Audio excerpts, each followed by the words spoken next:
Oh my god, hey, my name is Mickey Jo. I'm Aaron James. I'm Kate Reinking. And we are just wrapping up a 4-day trip to Chicago to see 5 different musicals. It's our first time ever in Chicago. Kate's been here before, and you are about to flash back to the very beginning to see the whole thing from the start.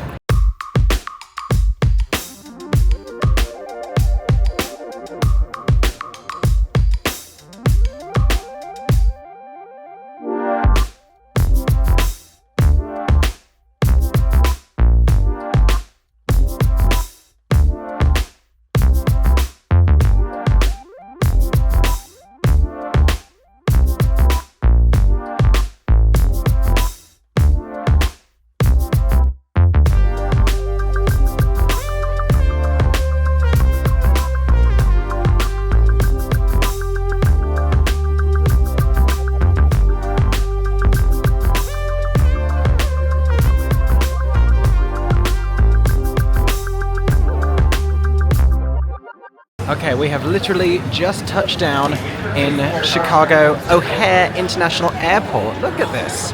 Look at all the different flags we got going on. Aaron, look at these flags. We flew here with American Airlines, which outside of like an hour delay leaving Boston because of various circumstances was absolutely fine. Yep. Had my nice little in-flight Biscoff biscuits, can't complain. You have mine. I also had your in-flight Biscoff biscuits. Airlines get extra points from me when the snack has gluten-free options. Inclusivity in the sky. They're very good with nut allergies. This is our very first time in Chicago. Lots to explore, lots to discover. The first thing we need to discover is Kate Reinking. Kate flew here from New York this morning, about an hour before what was originally meant to be an hour before us. Yeah. And now I think has been here for a couple of hours already. So we're going to go find Kate and then head together into the city. That's the first thing that we have to do afterwards. And then we're going to show you how to do that from the airport. We found Kate! Also with a massive backpack like we have. We're enjoying the joys of not having to go to a baggage carousel and go and get suitcases, and the joys of not having to carry suitcases. Now, you've been to Chicago before. Yes. You've flown into this airport before. Yes. You know where we're going. Yes, not this way. Okay. Obvious as it seems, you're going to want to follow signs for trains to city. And then after a little bit of a walk, we're going to take a right here for the Blue Line. Blue Line trains to the city, as indicated by these big blue lines. With nothing but respect for the places that we're visiting and their own cultures, it is ridiculous that there is somewhere in Chicago called California. They're never getting that off the ground. Think of the SEO. They're never going to win. When they wrote California Dreaming, this is not the one they were talking about. We have left the Blue Line. It's very exciting. We got off at Monroe for a brief detour to go and see the theatre where the show we're seeing tonight is playing. Spoiler alert, I'm wearing the t-shirt, the hat, and the socks, but I can't show you those right now because I'm trying to walk towards it. We found it, we found it, we found it! It's got letters up and everything! How exciting! It is, of course, the Tony Award-winning Best Musical of 2 years ago, Kimberly Akimbo, written by Janine Tesori and David Lindsay Abaire, based on a play that he wrote that then became a musical. That doesn't happen very often. We are seeing the show later this very evening, so we'll give you more of a glimpse inside the CIBC Theatre, but just cool to come and check it out. Not the original reason why we came to Chicago, but a very happy coincidence that helped to motivate the trip once we found out that we'd be able to see this. It has become incredibly warm. I mean, it has been incredibly warm since we arrived, but we have become suddenly overwhelmed by the warm. Our first event, which came incredibly highly recommended by many people, is the architectural sightseeing river cruise tour that we are heading to Navy Pier to go and embark on. We're going to hope to buy snacks beforehand, but very excited about that. I love a river cruise in almost every city I've ever visited. I think it's a great way to get to know a city. We've done it in New York, and I've done it before in Germany. We did it in Paris. That one was freezing cold. This one is going to be very, very warm. Also, every time I wear this hat, I remember that the glow from it makes my skin look really just unwell. You know those people who do color tests, tell you if you're a true winter or an autumn or whatever. Whatever this is, I'm not this. Erin and I have just realised we are on a bridge that can split in half to allow tall boats to come through, and now we're walking across it slightly faster. Also, if you're enjoying my vlog perspective, you can go and check out Kate's afterwards vlogception. We have made it to Navy Pier, where we are embarking our shoreline sightseeing cruise. Also, the Chicago Shakespeare Theatre that we're visiting in a couple of days for 42 balloons is on the other side of that Ferris wheel. That is information I have just learned from Kate Reinking, who's been to all of these theatres before. The Notebook was there. Oh, the Notebook was there? The Notebook was there. Oh, I could have worn merchandise. We have had our tickets scanned and we are getting onto the boat. It's at this point that I should share with you that we have our tickets to the architectural boat tour via the City Pass app. This is one of 5 attractions that we are doing via the City Pass app, and that's only among the options that they have. City Pass has attractions at various different places. We've used it before in New York, and so we thought we'd check it out in Chicago as well. And this is the first City Pass activity that we are doing. The way that City Pass works in Chicago is if you buy it, then you get this, as well as, I think it's the 360 observation deck. There's 2 observation decks. the sky One deck. of them, the sky deck.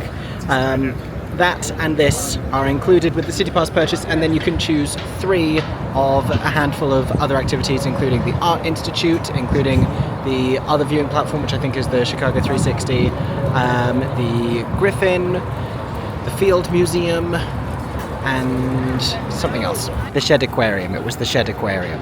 Erin, stop looking at the buildings. It's a spoiler. We're going to look at them in a second. Over there it says, "Who found Chicago?" And today, we did, because we got here. We're on the boat. We've had some potato chips. Kate supplied sunscreen because Kate is a sensible adult, unlike the rest of us. I have reversed my hat. Hello, and welcome aboard your shoreline happening? sightseeing 75-minute architectural tour, Voyager. My name is Cameron. I'll be your captain for today, and I have just a few brief safety announcements. And this was the home of many a native tribe, specifically the Council of the Three Fires, made up by the Odawa, the Ojibwe, and the Potawatomi nations. The word Chicago comes from the indigenous word Chicago, which translates to the river of the stinking onion. And to this day, Chicago is the city in the Midwest with the highest Native American population. Coming up on the already left side stunning. of our boat, you will see 3 curving blue and green glass towers. I see them. Oh, I see Together them. they form the St. Regis. Completed in 2020, it is a luxury hotel and residence. For example, a 5-bedroom unit up there recently sold for the very low price of $20.56 million. Which Now, that is floor? the 3rd tallest building in That was an Chicago, Annie joke. and the tallest building in the world, designed by a women-led architecture firm. Oh. It was designed by Jeannie Gang of Studio Gang, a native of Illinois, and one of the best and one of my favorites. Coming up on our right side, we have 2 of the most iconic structures in Chicago. It is the twin corncob towers of Marina City. Cool. Now, those were built in 1967 by Bertrand Goldberg. And back in the late 1960s, nobody wanted to live downtown for a couple of reasons. Number 1, our river was not very clean. It smelled quite a lot. And second of all, there was a lack of amenities for renters living downtown. So to convince people to move back to this area of Chicago, Goldberg built a city within a city. The whole thesis is that we could lead their entire life without ever leaving those 2 towers. So let's break those down. Get ready to wave to 150 yourselves. North Riverside here on our right side. Where are we? Oh, there we are. Woo! Are you waving? Are you waving? I'm waving.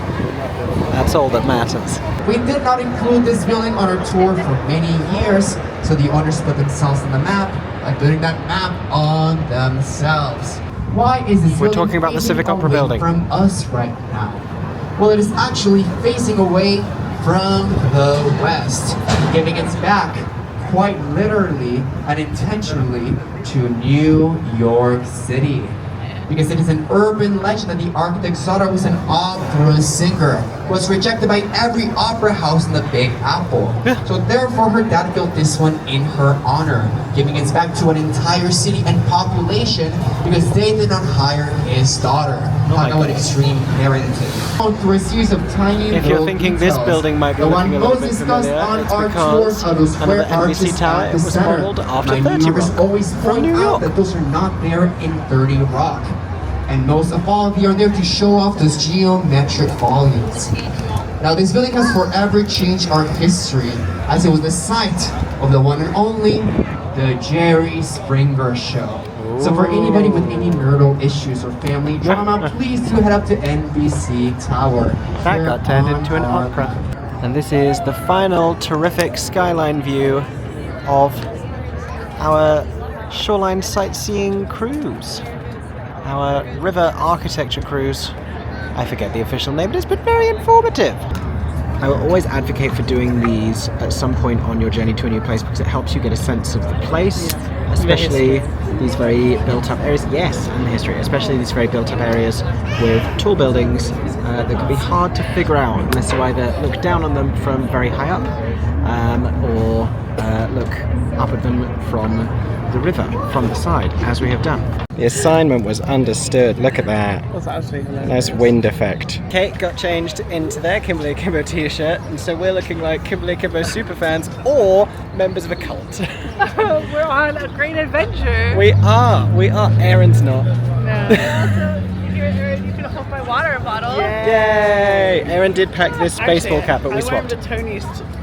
I didn't want a Tony. You've got Tony's. Oh, it's true. That is true. Multiple Tonys. We're telling a story. Aaron, James, what was your favourite fact that you learned on the architecture sightseeing tour? Because you like architecture. I do like architecture. I am a son of an architect. You are. What's your favourite thing that you learned? I liked the shady ass opera builder.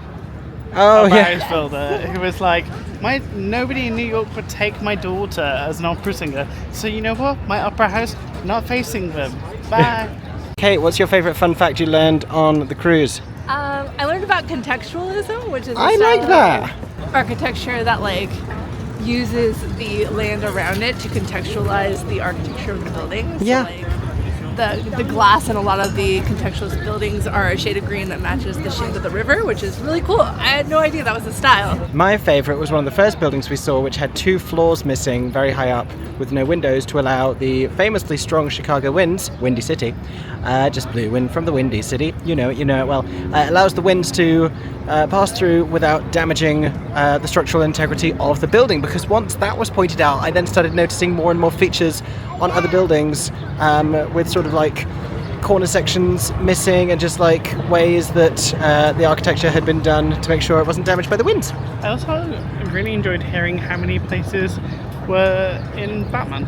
Or in Batman films. But also, so my sister sent me a photo recently. She went to a waterfall in Wales and she was like, this is the waterfall from the back of Wayne Manor, and I was like, that's funny because Aaron and I have been to the location that was the front of Wayne Manor in Nottingham when we went to go see Dear Evan Hansen. Travelling the world to see musicals, we just keep finding Christopher Nolan Batman filming locations. It just keeps happening. Carrying on down Navy Pier, and it is unsurprisingly filled with people because it's a really gorgeous day, and if I was dressed slightly more appropriately for this weather and not carrying a giant backpack, I'd probably be thrilled about that. And one short taxi ride later, we have arrived at our hotel. It is the Godfrey Hotel, and we're very excited to check in and to put down these enormous backpacks. It may in fact be the highlight of my day.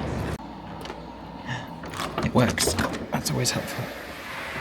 Oh, we have 2 double bed. Look at this. Look at this apartment of a hotel room. My goodness. We have a sink in the bedroom. Oh my gosh. Got a nice little. 3 sinks. We have 3. They must have known that we would be 3 people. Wow. We've got. This is the view. Cool view. We can see a lot of the buildings that were talked about today on our architecture tour. Oh, it's dual aspect. Oh, these are fun. The angle, you have to, if you go to the right, you'll see. Oh, very nice, very nice. And we've got spacious beds, Do we have good plug options? I see plugs. Oh, I see plugs over here as well. I see oh my gosh, so many plugs. This is really attractive to me. I know a lot of people are all about the beds in a hotel room. I'm all about these plugs, Kate's enjoying the chair. That's good.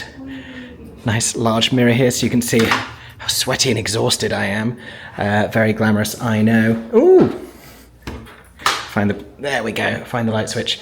Wow, wow, wow.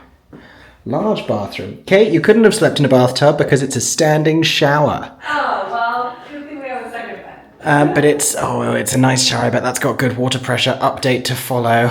And conditioner. I love when they provide conditioner. And peppermint shampoo. I'm intrigued. Well, it's very nice. It's very stylish. It's very spacious. Which is perfect. Yay for the Godfrey Hotel here in Chicago. Okay, I had a really quick shower. It was very nice. I feel like a human being again. We got changed because we are going to an opening night tonight. But before then, we had been invited to come and check out the rooftop bar on the 4th floor here at the Godfrey Hotel. And it's a very cool, hip and happening spot with, once again, amazing skyline view. I will show you a view that is not just my face and my post-shower hair. Look at this. It is a lively spot. It's sunny, it's warm, but we are sat in the shade and we can peer out into Chicago, into some of this iconic architecture that we learned about earlier today. I'm so glad that we did that before this experience. It's given me a new appreciation for all these buildings. And you know what else? I have an appreciation for this rooftop bar menu. We have happy hour prices going on until 5 p.m. Monday to Thursday. Aaron and I have just ordered frosés for the table. Kate is en route to joining us and hopefully wants a frosé because we've just ordered 3. But we've also got further cocktails from the kitchen, from the bar, spritzes, cocktail flights, so many wines and champagnes. We've got nigiri and sashimi, maki rolls, lots of sushi options there, and then some cute little shareable bits and pieces, grill, flatbreads, desserts, salads, brunch. Amazing. Vegan sausage. Speaking my language. GFs next to several of the choices with actual gluten-free options. Lovely. Frosés have arrived. This is perfect after we have been overheating ourselves all morning and afternoon. This is exactly what we have been needing. Okay, we've followed up on the frosé with rainbow sangria. Sounded delicious. I was intrigued about the rainbow elements, and it's the little fruity ice block situations in here, and it was just decanted over them for us. This is fancy as. Taste test. Ooh! Ooh!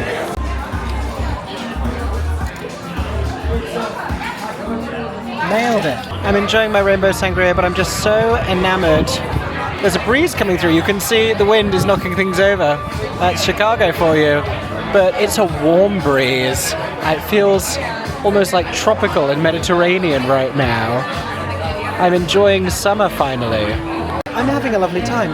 I've had a nice chill hour and 5 minutes up here, feeling like we're on a little theatre content creator holiday in the sun, drinking sangria. But since we are theatre content creators, it is almost time. It's 5:58. We should probably start heading down to the CIBC. I still don't know what that stands for, but the theatre where the first national tour of Kimberly Akimbo is playing. We should go see a show, because that's what we do. I was going to trim my beard, didn't get a chance. I'll do it in the morning. All is well. One last shot of this view and this amazing rooftop bar. It's so cool. It's so nice up here. The staff are brilliant. They've been taking great care of us. The drinks have been great.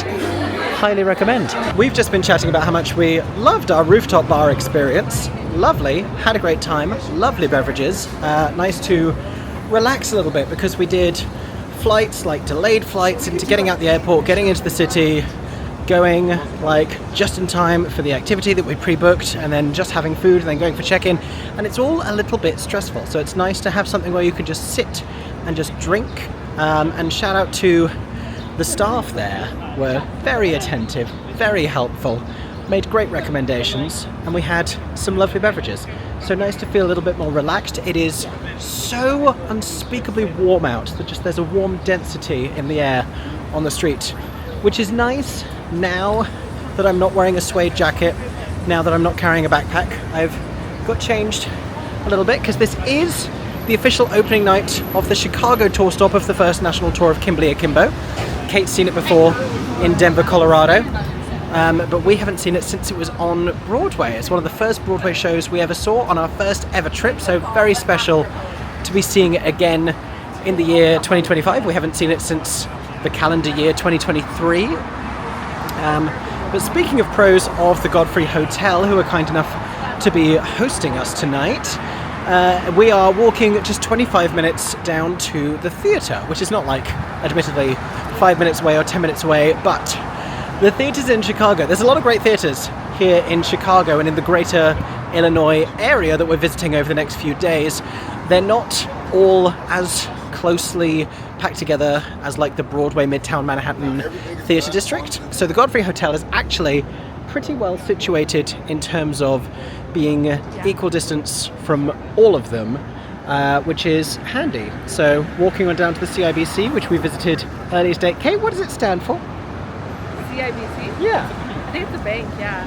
Oh. It's like a sponsored Credit theatre. Institute Bank. Oh, I it's don't one know. of those. Got it. This is like when I went to Sao Paulo and Wicked was in the Santander Theatre. Yeah, it's like that. There you go. Okay, well that's much less exciting. I thought it was like Chicago International Broadway. It's like on Broadway where it used to be the American Airlines Theatre. Yeah, no, turns out corporate sponsorship. Oh well, we're walking to the CIBC, we're walking to the Bank Theatre to go see. Institute of Beautiful Creatures. That's better. We'll go with that. We're going there to see Kimberly Akimbo. Crossing back over the river we've spent much of our day on, and I'm just struck by how gorgeous Chicago is. I feel like often when it's depicted, often when you're seeing it on media, it's Chicago being used to pretend to be New York. But I feel like it's often depicted windy, snowy, like Mafia 30s, and this sunny, gorgeous riverside architectural beautifulness is not a perspective I've ever had of Chicago before from an outsider, and I'm loving it. What a very pretty city you are, Chicago. I'm enjoying you very much. We are just approaching the Goodman Theatre, an iconic Chicago venue that I have heard much about. Sadly not one that we will be visiting on this trip because their upcoming production of The Colour Purple isn't starting until later this month, but I can tell you all about it because of a poster just here. It's running June 21st through July 27th here at the Goodman. I dare say we'll be back. If we could find 5 shows to see in Chicago on this occasion, oh my gosh, not Patti LuPone in war paint. As I was saying, if we could find 5 excuses to see, Schoolgirls or the African Mean Girls, but that came to London. That came to the Lyric Hammersmith. If we can find 5 excuses, Good Night Oscar, that's coming to London this very summer. And Nathan Lane is across the street. Wow, many great things at the Goodman. As I was saying, if we could find 5 shows running concurrently to see on this one trip for our very first visit to Chicago, chances are we can find another excuse to come back to Chicago in the future. So this is not going to be the only time, nobody fear. We will visit the Goodman in the future. Another theatre on this block just here, the Nederlander, but the Chicago Nederlander, as opposed to the Broadway Nederlander. And posterage for Titanique, not playing here, playing at the Porchlight Theatre, but advertised just in front. We love to see a nice shimmering theatre marquee. And here it is once again on Monroe Street in Chicago, Illinois. There's a crowd outside this time for the official opening night of the first national tour of Kimberly Akimbo, the Tony Award-winning musical, opening this week in Chicago, starring Carolee Carmello. This is the national tour I was most excited to see once this casting was announced. I didn't think we were going to have the chance, and now it's happening in just a few minutes. We should hopefully be sat down, ready to see the show. Oh, am I excited. We have made it inside the CIBC Theatre, and immediately we've been greeted by a merchandise booth. We have a specific national tour sweatshirt. I like that that is a thing that exists, but I probably don't need it. We have a Life is Short, Enjoy the Ride with a roller coaster behind it, as well as the Kimberly Akimbo candy necklace with a little Kimberly Akimbo little thing there. We've got the script on sale. We have display lemons. I think they're actually on sale as stress balls. Maybe I want a lemon. Maybe I want life to give me a lemon when life gives you lemons. We have a new enamel pin set there as well. We've also got the prices of everything here. We've got a program book, something you don't get a lot of Broadway shows because you just get a playbill. We've also got a grey version of the t-shirt Kate and I have been wearing today. Oh, that's cute. Oh, a long sleeve Skater Planet. I might need that. That's very cute. Yeah, I'm not surprised. Nice little mug with teal on the inside. I do like the lemon stress ball. We've also got the scripts, we've got a sticker set, we've got the cast recording, we've got magnets, loads of things on sale here at Kimberly Akimbo National Tour. They're flickering the lights because it's beginning in 5 minutes, but we have found the cast board here with company. And we have taken our seats in the mezzanine. I've never seen Kimberly Akimbo in the mezzanine. I've only seen it twice from the orchestra. This is the gorgeous CIBC Theatre. Look at those boxes. They are so wide. This is a lovely theatre, gorgeous interior, all the classic golds and reds that you would associate with a lovely theatre, the familiar proscenium staging of Kimberly Akimbo, and we have playbills as well. Not only that, but pride bills, because it's the month of June. I didn't know, and I'm not sure really how many of the shows we're visiting on this little regional trip are going to have official playbills, but this one does, so that's very fun. There you go. Okay, we are in intermission. Let's talk changes from the Broadway production, because you've seen this on tour already. Yeah. Set differences. A lot of scenic differences, and because of the scenic differences, there's like new transitions. Yeah. And a couple new reprises to fill the transition. Yes, there you go. There's some moments that are now more to the side. There are some moments that are now more central. The library's like more central. Yes. Yes, and the library takes up the entire set, whereas it used to just be to the side. Yeah, a lot of things that used to be like the thing that like swung out to become a bedroom is just a more traditional like slide on kind of a moment. And Carolee playing it very differently than Vicky Clark. Yeah, and I saw her at the beginning of the tour, and it's really exciting to see how much she's grown. I am loving it. I'm enjoying seeing Miguel again because we both saw Miguel on Broadway. Yeah. He's so charming. Very much. Yeah.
We just saw Kimberly Akimbo in the year 2025, which is not something that I thought we'd be doing at the start of the year. I think in the same month. It's 2023 all over again. My goodness. I'm pretty sure when we made our theatre resolutions, we might have said like seeing a US national tour, but we definitely said New State. We definitely said New State. We've done two, which is really exciting. That was our first show in Chicago, Illinois. Great theatre. That's why Boop started. Yeah, that was the pre-Broadway home of Boop, which was very exciting. Anything else we need to say about Kimberly, the second act? I forgot that the Revolve wasn't going to happen because they're not touring. Crazy to me that, they're not touring with the Revolve. They are still ice skating on the damn stage. So if you're seeing them ice skating, then and you're thinking like, is it tiny wheels? What is it? No, it's just a lot of cleverness in terms of the surface, and they literally ice skate They are actually ice skating. It is very impressive. I did want to be like, what happened? Have you been to any theatres with rake stages? Oh yeah, it's like it becomes a ski slope. Yeah. I was going to ask, because there's so many great like surprise moments for an audience discovering the show for the first time, if there's any that they anticipate and look forward to, and their favourite audience reaction moments. Very good guess. We had a Hadestown gasp in Kimberly Akimbo. It was great. I enjoyed that. That added to the experience. As did the post-show activity set up by the Broadway and Chicago team. That was so much fun. They threw a little Kimberly Akimbo's 16th birthday with balloons and party hats and cupcakes with rainbow icing, and they gave us all little bananagrams because it's themed to the show. So smart, so cute, so lovely. We took a group photo with some cast members. They had a little bit of a Q&A moment, and we got to find out a little bit more about what it's been like for them touring with the show. Some of them that have been with the show since it was in New York, some of them who are brand new to the show. But that was really nice, and it was a great addition. From Bergen County. Yeah, one of the cast members That was really cool. is from the place where the show is set, the specific town in New Jersey. I was saying that where the actual skating rink is in Bergen County, and the similarity in the set design with the show's design. Yeah, and then not to be too Patty from Kimberly Akimbo about it, but we have all sort of burned ourselves gently, so our next stop is going to be whatever's open, like CVS, Walgreens, Target. And to get treats. Question mark. Aaron needs gluten-free snacks because he didn't get birthday cake. No.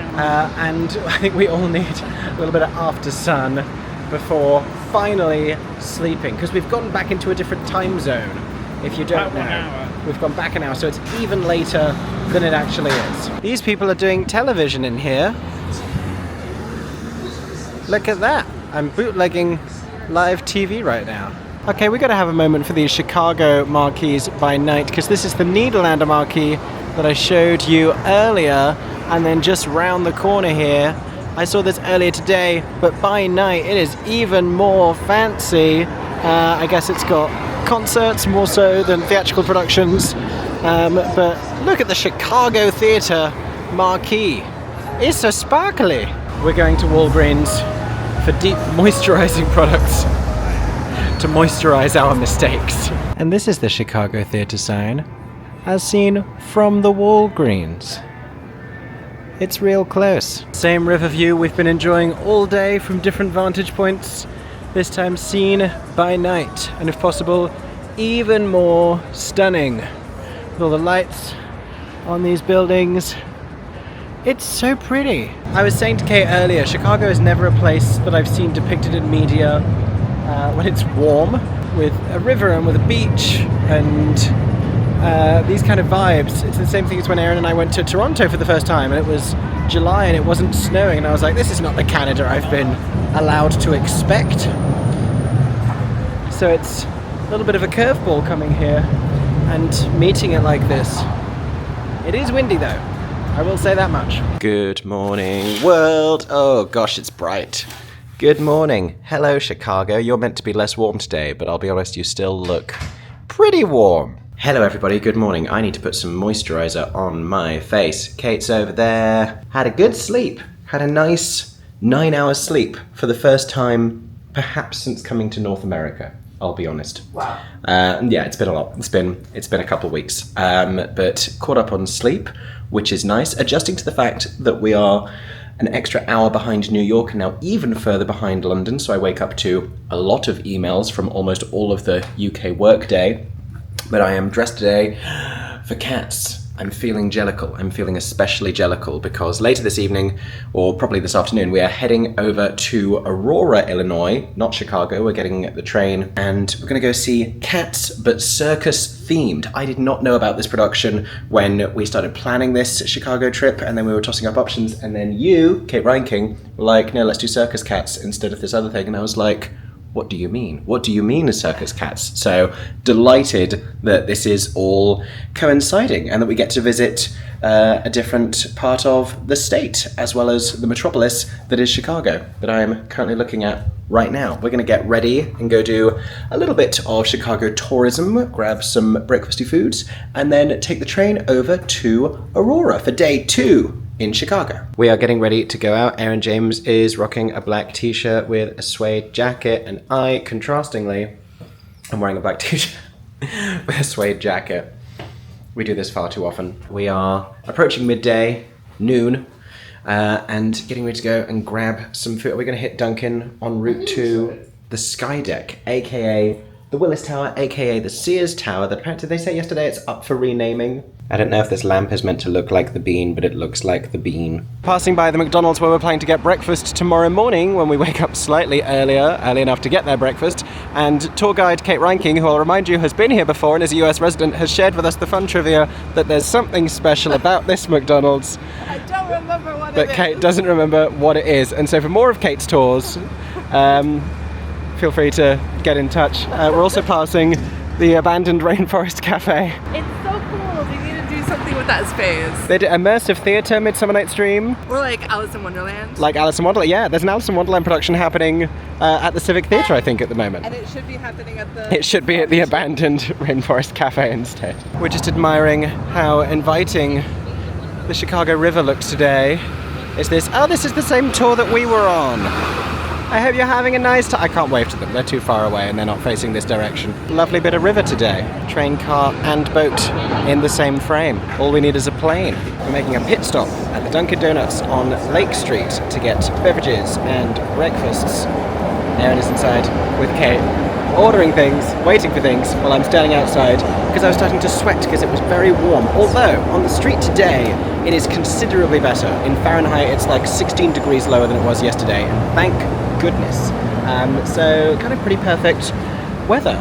This whole elevated train situation that you are hearing here is something that makes me think of New York, but I guess it's more emblematic of Chicago, because like there's parts of Queens that look like this, but not so much in Manhattan from my experience, not as much as it's really a thing down here in Chicago. It is also a reality that a lot of films and TV shows that want to create an area that looks like New York will film in Chicago. So if you're walking around Chicago thinking this looks like New York, that could be the reason why. Kate's got a donut of some description. Is really thrilled about me vlogging, I am sure. I have a pink spritz refresher and wow, I'm burning my hand on how hot this is. I've got a nice turkey sausage, egg and cheese food situation. I will be well fed and beveraged by the time that we head up this tower. Ow, my hand. Here it is. I can't even pan up high enough because it's a real tall tower, trying not to walk into all of these business people. But we're about to venture up that. FYI, this building kind of seems like a Chicago Rockefeller. Lots of cute food options and air-conditioned seating areas. As far as the Sky Deck goes, all of the signage is indicating that we have to go down, down, deeper and down, oh, down again, in order to eventually go up. It's like, you remember Lightning McQueen in Cars? Got to turn left to go right. We're going down to go up. And as we head down to the Sky Deck entrance, I will point out to you this is another activity inclusive within our Chicago City Pass. I booked a time slot on the app because some of the activities require you to book a time slot ahead, and there was plenty of availability, and I actually modified that time slot very easily this morning, which is one of the great things about City Pass. I didn't have to get in touch with Sky Deck or anything. It just seemed like we weren't going to make it out of the hotel room quite as quickly, so I modified it very easily, and we are Sky Deck ticket holders, so we are in the right place, I think. Just had a fun little photo op, as you often get with these things. Now we're learning, ooh, Barnum, Aaron found a musical. Now we're learning a little bit more about the history of Chicago. Echoing a lot of, Barnum is set in Chicago. The outline, I think, implies that you have to try and, good job it, yes, that's it, Aaron, nice, industrial. I am currently part of the blaze of the Great Chicago Fire. Blame the cow that kicked over a lantern. There is a sign about an immersive experience with simulated lighting effects that you can bypass if you choose to. I will say, you're seeing all of it and the extent of it right now. It's just this little tunnel. But it's nice that they let people know. But if you're worried about immersive experiences. I'm not getting wet, I'll put it that way. We have theatrical representation with the Nederlander Theatre that we showed you last night. Ooh, Mean Girls. This is very fun because we've got like little scale models of a lot of the buildings that we learned about yesterday, and we can follow this little river down and recreate what we learned. I feel like I'm very thoroughly getting a strong sense of Chicago architecture via these different activities and experiences. It's also nice, I feel like I come to these things a lot and feel like I just don't know anything about it, and like there's so much information that it's a little inaccessible, but because we had that already, this is then great to follow up and come and like learn about these buildings and be like, oh, I know why like this one is designed like this because it follows the shape of the river. I know that this one, the balconies are all unique and different because it's meant to look like trickling water and also encourage socialization between the different residents. Like, it's cool, and I can bring what I learned yesterday into this experience. And then finally, we are learning about the building we are inside right now and about to scale from the inside, not from the outside, though it has been done before, the Willis Tower. And this is the thing that we are all eagerly looking forward to. Everyone is thrilled and excited. This is The Ledge. This is way worse than The Edge in New York. We have another immersive experience. We're going to recreate Santa Fe from the Rent movie. To open up a restaurant, Santa Fe, Santa Fe. sunny Santa Fe. I only caught the aftermath of that. But that's what this is. Ooh, we're in Wrigleyville. It's public transport. Oh, it's a little psychedelic if you pay too much attention to the lights. But it's cute. It's very cute. Now, a lot of the New York skyscrapers, and there are a few of them, like the Empire State, like Rockefeller, they have a lot of history about like the buildings and the construction of those buildings. And what I'm really loving about this is it has so much information about like the culture of the entire city of Chicago. There was just a section on like the iconic people of Chicago, talking about the Obamas and Oprah, all of these little photo ops, so you can really explore all of the iconic parts of the city. Look, there's the bean over there that we still haven't found yet. This is a really great way to learn about the city at the start of your trip. Obviously, we found the theatre. This is the Cadillac Palace. And this is when Avenue Q was there, post its Broadway Tony Award-winning success. There's a Jersey Boys poster I just about spy from the side as well. It's the early 2000s, and I'm arriving at the Cadillac Palace to see recent Tony-winning musical Avenue Q, and I'm approximately 10 years old, perhaps. Very appropriate, very appropriate. And now finally it's time for us to head to the sky deck. Set Chicago ablaze, burning down. Oh, we're starting with the fire. Rising from Wow. the ashes as the birthplace of the skyscraper. And we are on our way to the ledge, but even before we stand in a glass box outside the building, we get a pretty great view of the city. Wow, you can see so far, because unlike New York, you know, it's not full of really tall buildings as far as the eye can see. This view is kind of crazy, honestly. On a really clear day, imagine how far you could see. I'm pretty sure this is the one that you can see like multiple states from simultaneously. This is the east-facing view from the 103rd floor, and we can see the tops of many buildings here. Can we see any theaters from up here? That's always my goal with these things. I mean, you can see the Art Institute, where a iconic piece of theater is. Where we're going tomorrow. Yeah, which one's the Art Institute?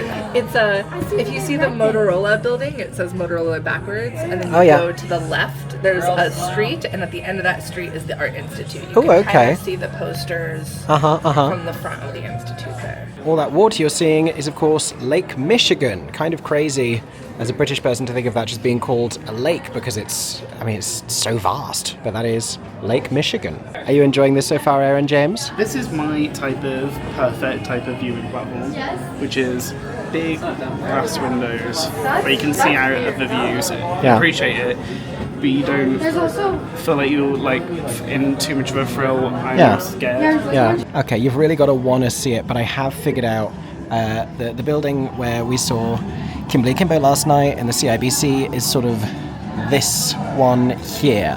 I can't quite get a glimpse of the marquee, but that's where it is. You're just going to have to trust me. And if I haven't showed you already, this is the north-facing view And we can see, I mean, yeah, again, on a clear day, you could see, on a clear day, you could see forever. Is that what the song is about? Is the song about skyscrapers? Is the musical about skyscrapers? I don't think the musical's about skyscrapers. So it is time for us to try out the ledge. 1 party per ledge. You get 90 seconds on the ledge, which feels like a decent amount of time. There are 5 of them, so the turnover is pretty quick. We're in the queue area right now, and after those 90 seconds, you are able to rejoin the queue if you feel the need to do it again, or maybe you say, never again in my lifetime. And this is what the experience is like, walking on the glass. Particularly scary, actually, I will say. I mean, I'm not actively stressed out by it, but it is like a bit of a whoa moment. Aaron did do it. He did it for the photo. I don't think he's going to do it again. I'm just going to film my feet and then I'll look at it later. Oh, he's doing it. Good job, Aaron. Good job.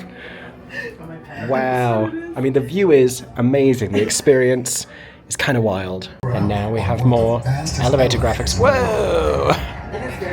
As we head back down. Disney boy Aaron James has found a Chicago Spirit jersey, because of course he has. That's very cute. Very cute. The pin collectors have found the enamel pins. We've got a handful of iconic Chicago things here, like a hot dog and the Ferris wheel from Navy Beer. Oh, I like that it's on a little map, and that's where they actually are. Oh, that's cute. There you go. And a little standalone single. Is that the Willis Tower? Yeah. There's a ton of pins. They're kind of fantastic. I'm in pin heaven. I do want something in apparel to remind me of my Chicago trip, my first ever visit here. Do I get a baseball cap? I love a baseball cap. I'm wearing one right now. Some of these are cute. Oh, here we go. Why don't I just get a hat that is also a pizza? Perfect. We're about to head to the train station, but before we do, we've come to Do Right Donuts, or Dough Right Donuts, and we're going to get some donut options here, because we found out that they have some gluten-free ones for Aaron James, and I'm very intrigued by this collaboration with Shaw's Crab House. Look at these raspberry pie donuts. I mean, there's a handful of very exciting ones. The buttermilk old fashions also look lovely. I don't know if I'm going to need to eat for the rest of the day, but this was a cute little find. And also down in this lobby area, if you don't want to do the full Skydeck ledge experience, then you can just stand here and pretend that you did it. Aaron James, is this one preferable? Now out of the building, passing over the river once again, through an area that was described by our tour guide yesterday as Evolution Canyon. Nice piece of contextualist architecture there, a building shaped like the river with glass coloured to look like the river as well. We are heading to Chicago's Union Station to take the train to Aurora. There's a yacht party happening here, but they don't know that we're going to go see Cats the Musical, but circus themed. My t-shirt and I are ready. I'm excited. And this is Union Station. I hadn't even noticed that we had arrived already. That up there is the Sears Tower, now the Willis Tower, and you can see right at the top, I believe those are the little glass boxes that we were standing in. And helpfully the signage once we get down here is labelled for the destinations. So we're heading this way to go to Aurora on the BNSF. We found the ticket machines and we're getting day passes, which allow you unlimited rides back and forth, but are also priced the same way as 2 one-way tickets. So if you're doing a return journey, a day pass is what you want. Heading on to track 12. Our train is leaving in about half an hour's time.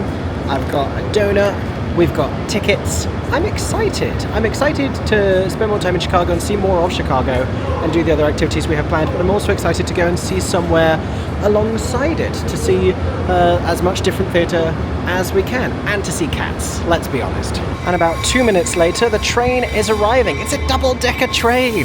How exciting is that? We have our seats on the train. We are upstairs, and if it looks nice and spacious and normal, I'm just going to spin this around and you can see this is what we're dealing with here.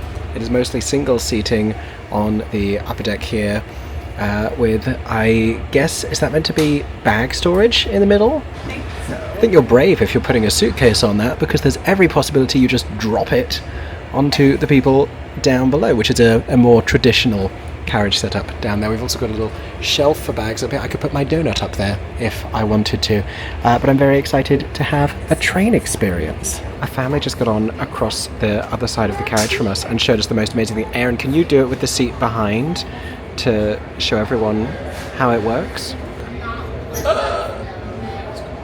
can change it so then the two seats face each other. You can change the orientation. Did you know about this? I did not know this. It's cool. I've seen it on socials before. I didn't know that this was one of the types of trains that could do that. We're getting up to some speeds now. This is exciting. It kind of looks like, because of the tint on the windows, it looks like we're in like the fake subway that they had at the bottom of the Sears Tower. Like on my camera, it just doesn't look real. I promise you it's real. It's not a fake train journey. What's really cool is the conductor just came through here and we showed our tickets by passing them down through the gap. And now it's a little rocky, but I'm going to attempt to enjoy this very, very sensible and healthy train snack of a donut with a piece of pie on top of it. I love you already, Chicago. This is fantastic. My jaw isn't wide enough to do.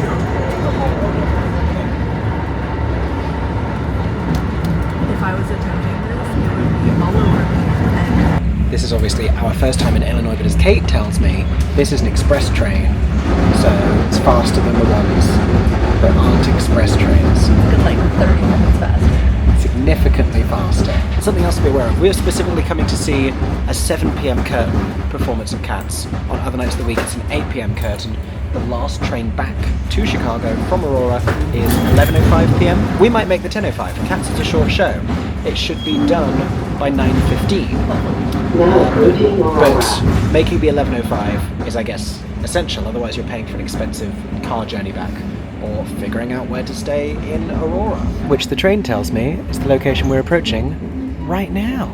Everyone, I have horrible news that Kate did tell me about earlier, and I'm just remembering as I experience it. That nice little 15-degree temperature drop was only in Chicago. Aurora is still really hot. And this is what is greeting us here in Aurora. It's the Aurora Transportation Center. This rock tells me that Aurora is the home of the Burlington, which you can see right there.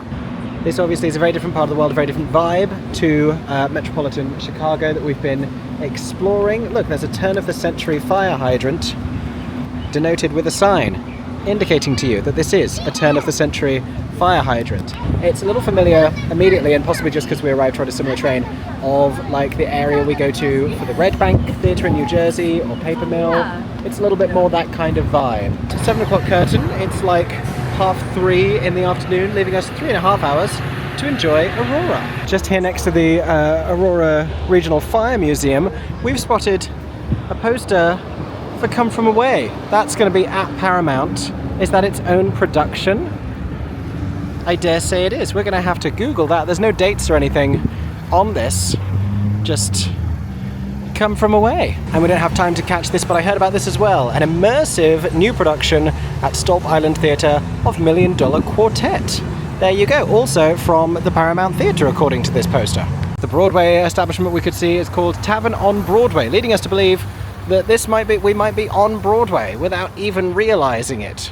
They say the neon lights are bright, and in this instance they are incorrect. Galena Boulevard, it's a boulevard. Big week for us and rivers, it seems. Crossing over here onto a little island in the river where you can see the Paramount Theatre in Aurora. And the first thing I notice, as well as the striking, really cool architecture and how great it looks, is that, as it tells you on the front of the marquee there, you can see your name in lights and book your wedding here. Should Aaron and I get married, destination wedding, Paramount Theatre, Aurora. Crossing the street to get ourselves a closer look when the cars stop driving. Find out about Cats and the other shows coming to the Paramount Theatre in their 2025 to 26 Broadway series. If you buy 2 shows, you get 2 free. What a great deal. Cats is running here until June 15th. It's been running since April 30th. That is, of course, what we are here to see.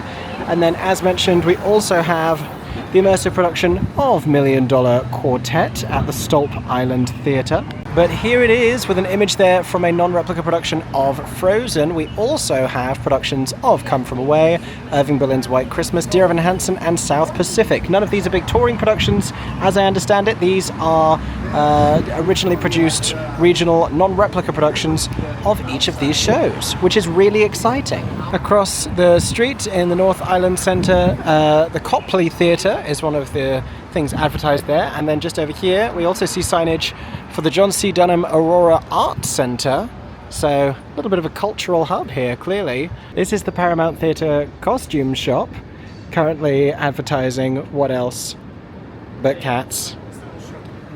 Cat's over there. No, but it's cute. You can see images on the side of the costume shop for some previous productions they've had, presumably here at the Paramount Theatre in Aurora. This obviously is The Little Mermaid. You can see Mary Poppins, My Fair Lady, they had Annie, and I guess at some point a more traditionally attired and set version of the musical Cats. It's Grizzy B. You wanna repeat that performance for us, Kate? Kate was just performing. Out in the darkness. That's not the song where he kills himself.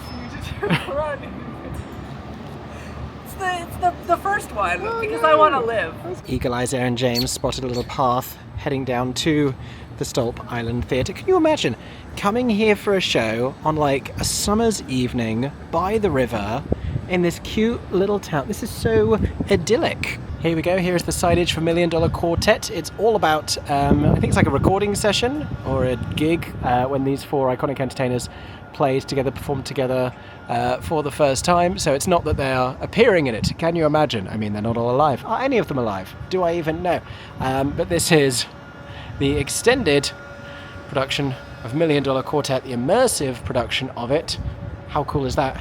Here at the Stolp Island Theatre. And I guess we approached it possibly from the wrong side, because there's this amazing water feature adorned pathway which says Stolp Island Theatre at the start up here. Look at this. Yeah, so if we turn around here, that's your entrance to the Stolp Island Theatre. How cool is this? Oh my gosh. I just love discovering new theatres in different parts of the world, and especially when they're really cool and unique and cherished and celebrated. It's fun to see. Eagle Eyes Aaron James strikes again because he's spotted this little Cats tie-in with Yellowbird Books here on Stolp Island, with a handful of cat-adjacent books here.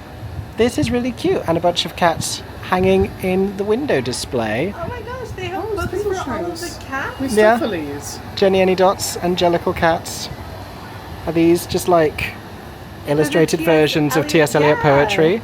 That's really cute. I love that. Okay, so we were too intrigued about the Cats books. We had to go inside, read them, and they're really funny, cute, classic illustrated versions of the T.S. Eliot poems. So of course also it's the lyrics of the songs from Cats. So if you're a musical theatre lover with kids, or if you just really love Cats, then look into getting those, because I just flicked through the McCavity one and it was hilarious and very sweet. There was a brilliant illustration of a rat being accused of some crimes, but also they had loads of cat stuff. I was saying to Aaron, it's really cute they're doing a partnership with the show that's being produced at the Paramount, which, you know, has to be like a big deal for a relatively small community, but you also have to assume that not every show is as easy for them to tie in with, and like them doing Cats, which obviously has literary roots but also just thematically links to a lot of stuff that they'd have, a lot of different books about cats. They were probably like, oh, we got you, we can do this, absolutely. And they had these really cute little 3D printed little models of little animals as well, and Kate and I got some cat ones so we can remember our trip to come here and see cats, because I don't know that they'll necessarily have that much merchandise at the show. We'll find out, perhaps they do. And Aaron got a little sloth for him and a little pig for me as well. And then literally a few buildings down the street we have stumbled upon Paramount School of the Arts, where later this month they're going to be producing a student production of The Lightning Thief, the Percy Jackson musical. Perfect student show. Theatre for Young Audiences edition. That's really cute, and it's on the Paramount Theatre stage. How cool for those young people. We also love this community and this institution and the Paramount Theatre because they have Pride displays everywhere. That was a big sign in the window that said Pride is Paramount, which is genius. And it's like intersectional progress Pride as well, which we love to see. But there's a sticker on that door. Everywhere, literally everywhere. Okay, we just had a really cute little meal at Art House, which Art House is here, the theatre's down there. So nice and handy for you. But it was super cute. They had loads of film posters. It was really quiet when we arrived. There was only one at the table eating because it was like 4 o'clock in the afternoon. We were absolutely between meals. I had mozzarella sticks, Kate had a burger, Erin and I shared some poutine, Erin also had a nice wedge salad, we had Shirley Temples. It was yummy. It was really delicious. Actually, I just saw someone wearing a Cats t-shirt, so I got distracted. So there's merch. There's merchandise. There's at least... the company. It could be either or. It's true. There is at least possibly a purple t-shirt to go with my traditional, I keep calling it trad wife, Cats. That's a very niche joke that 3 people are going to appreciate. Also, British people coming to America. If you're wondering about like portion sizes and how much to expect, look to the pricing. If a burger and fries is like $19 and the mozzarella stick starter is $14, it's because you're getting a hefty portion of mozzarella sticks. I absolutely had enough food. Good choices were made. And because American theatres have yet to discover the concept of the intermission ice cream that is such a thing in the UK, we have returned to the aforementioned sweet treat recommendation, Charlie's Creamery. Kate tells us that in the past they have done special flavours in collaboration with the shows at Paramount. They did that for the Full Monty. Yeah, I think it was the Full Minty. You'd assume so. You would assume mint. so. What was the best one? We were workshopping some possible Cats collaborations that we can let them know about if they're not doing one. Yours were not strong. That's what I remember. Vanilla Bella was mine. At the very least, it's Grizz Vanilla, like Grizzanilla? Caramella. Grizzanilla. Please don't say that. That doesn't sound. And that makes me uncomfortable for reasons I'm not quite sure how to articulate. Mr. Mistopheles, like toffee. I had another one. Oh, Rum Tum Tugger and Raisin was my favourite, but you were nonplussed. Sound off in the comments who had the best ice cream flavour. Mungo Ben and Jerry's. Ben and Mungo Jerry's. Oh, what did I say? Mango cherry? Yeah, okay. We've done this to death. I'm making Aaron kneel on the floor because the back of his Kimberly Akimbo hat ties in very nicely with the slogan of this ice cream place. Here we are inside. We have ordered a couple of cups of ice cream. I've gone for vanilla bean and Belgium cookie. Interesting flavour, I know. Aaron's got vanilla and butter pecan, which is of course also his go-to Dunkin' Donuts iced latte flavour. Kate's got a cone. Kate's got a cone we're calling Mint Stoffeles, maybe? Mr. Mintstoffeles? Mr. Mint Stoffeles. Ice cream, done. Theatre, next. It is still deceptively warm outside, even though it looks like kind of a grey day. We are finally heading into the Paramount Theatre here in Aurora to go and see Circus Cats. And I've been talking about it, and a lot like last night's show, Kimberly Akimbo, I haven't really processed that it's going to be Cats because, you know, it's not the original production. I haven't even thought through all the songs I'm going to get to hear this evening. If you don't know, Cats is one of the musicals that I grew up with. It was one of my first gateways to musical theatre. Watching that VHS recording at my grandma's house, I absolutely fell in love with it. And so, you know, while it remains a divisive piece of musical theatre and people have very strong opinions about the Cats, I'm a Cats apologist, and I'm also really excited to see a completely different production with a lot of other creative choices. But I have such a fond nostalgia, guilty pleasure, whatever you want to call it, for the material of Cats in whatever form. Okay, look at this, everybody. Look at this. It is now suddenly a lot busier than it's been all day, and they've got the lights turned on here at the Paramount Theatre. Looking amazing, looking classic. This is so cute. I am hugely enamoured with the frontage of this theatre with all the flashing lights. Look at this. They don't really look like they're flashing. Oh, it's because they stopped. No, look, they're flashing again. There you go. There you go. Oh, I love light bulbs. Okay, we are here. Oh my gosh. Oh my gosh. Oh my gosh. I'm going to have to point that out to Aaron because I've just realised who's in this. But look at the gorgeous sort of train station-like, very grand entrance of the Paramount Theatre. How exciting, how very exciting. Just picked up our tickets from the lovely folks over at Will Call, who are really excited that we're here, which is so sweet because we're really excited to be here. We've got posterage for some of the upcoming shows we already spotted, some over there happening right now or this month.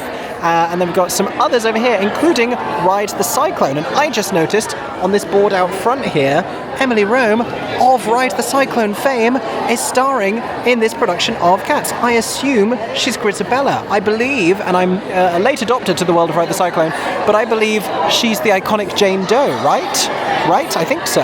We do have some understudies for this evening's performance listed outside of the area I've already walked through, but I can tell you the role of Bomb Ballerina, normally played by Tiffany Topol, I believe, will be played by Emily Skintoe, I think is what that says, and the role of Exotica, normally played by Emily Skintoe, there you go, knock-on effect, will be played at this performance by Sophie Lou David.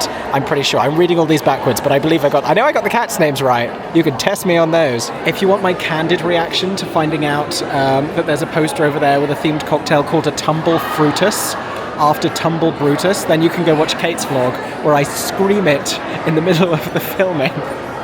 But that is that's a deep cut as well. That's not like Grisabella or Mephistopheles. Tumble Brutus, deep cut. And here's the full specialty items menu. It's $8 for a single or $12 for a double. We got Mungo Cherry, which is cherry whiskey, ginger beer, club soda, pure lime juice, and cherry garnish. Sounds yummy. The Strawberry Meow Garita with tequila, lime vodka, strawberry sour, pure lime juice, club soda, and lime garnish. The Kitty Cocktail, which is a mocktail, in fact, at $3. Ginger ale, grenadine, and a cherry garnish. That's cute. Or the Tumble Fruitus, a crisp, light blueberry apple lager. I don't think I'm going to like that, but I love the name. Tumble Fruitus. My gosh. We've got a cute little step and repeat. We're getting cats photos here. Lovely. Queuing up at the concession stand to get some beverages with some drinks tokens, very kindly given to us by the team here at the Paramount Theatre. I am in love with all the people dressed up in cat ears and whiskers. Why didn't we think of that? And as well as the specialty items showed to you, we of course have a full collection of wines and top shelf liquors and beers and fountain beverages and soft drinks. All sorts of things on a rotating screen up there. You can get Prosecco if you want it. We have some snacks as well. They've got cookies and pretzels and Skittles and things. I think we're going for the Mango Cherry. Much as I would love to order the Tumble Fruitus, just for the pun alone. In fantastic, surprising news, we've also got Ms. Toffee Lees, which is, like, aside from anything else, also a great drag queen name that I hadn't thought of before, and Kitty Chow in these little tubs here as well. Cute, and that seems to be in collaboration with Mamie's. Is that the name of the establishment? Mamie's Toffee and Treats. Mamie's Toffee and Treats. Okay, we have taken to our seats. I'm a little overwhelmed. There is much for me to tell you about and show you. First of all, let me show you the view from our seats. Here we go. We have playbills here. Inside the playbill, Erin James is showing me a potential Cats family tree. Oh my god, 4th wife, 8th wife. I used to live in the Cats fan fiction world, so I actually am fascinated to read through this later and probably have very strong opinions about it. This is the view from our seats. We're in K, 114, 115, and 116. Kate doesn't like the way I said that because I didn't say 114, 115, and 116. Whatever, Kate. God. We have a great view of the stage here. You can see all of the circusy theming, including but not limited to this going to the back of the upper section there with a trapeze just hanging. Are we going to get some kind of a defying gravity moment? It seems like we might. Is someone going to swing in on it? Is someone going to exit to the heaviside layer? Is the heaviside layer a trapeze now? I don't know. What I do know is the Paramount Theatre is gorgeous. Look at this auditorium. We have a long orchestra section. On an ice rake we have a fairly what's the word? Not deep. Narrow, shallow. That's the word. Fairly shallow mezzanine. We have a gorgeous ceiling, but also look at all these designs on the walls. Look at that. Absolutely stunning. Very striking. Lots of like Art Deco kind of style going on here. I'll show you the nearer walls. Over here, these lighting fixtures, all this decoration, it is just gorgeous. We have a lot of actual ruched curtain action going on here, which I absolutely love to see. And of course, the moon and cats, and a hole in the stage, right down there at the front. I'm intrigued. It might just be for a conductor. It might be for something else. I don't know. Something else that we love here, and I know there is something of a debate about food and beverages in the theatre, but little cup holders in the seats in front are not the worst idea. Here comes the Mungo Cherry beverage review. I've stirred it adequately, I hope. Ooh, a kick. That's the ginger beer. The cherry, delicious. I like that. Very mungo. That's good. Honestly, I'm just having a moment watching the purple smoky clouds drift across the Cats moon, just sitting in this theatre, having come here to see circus cats. What a life, what a choice, what a day.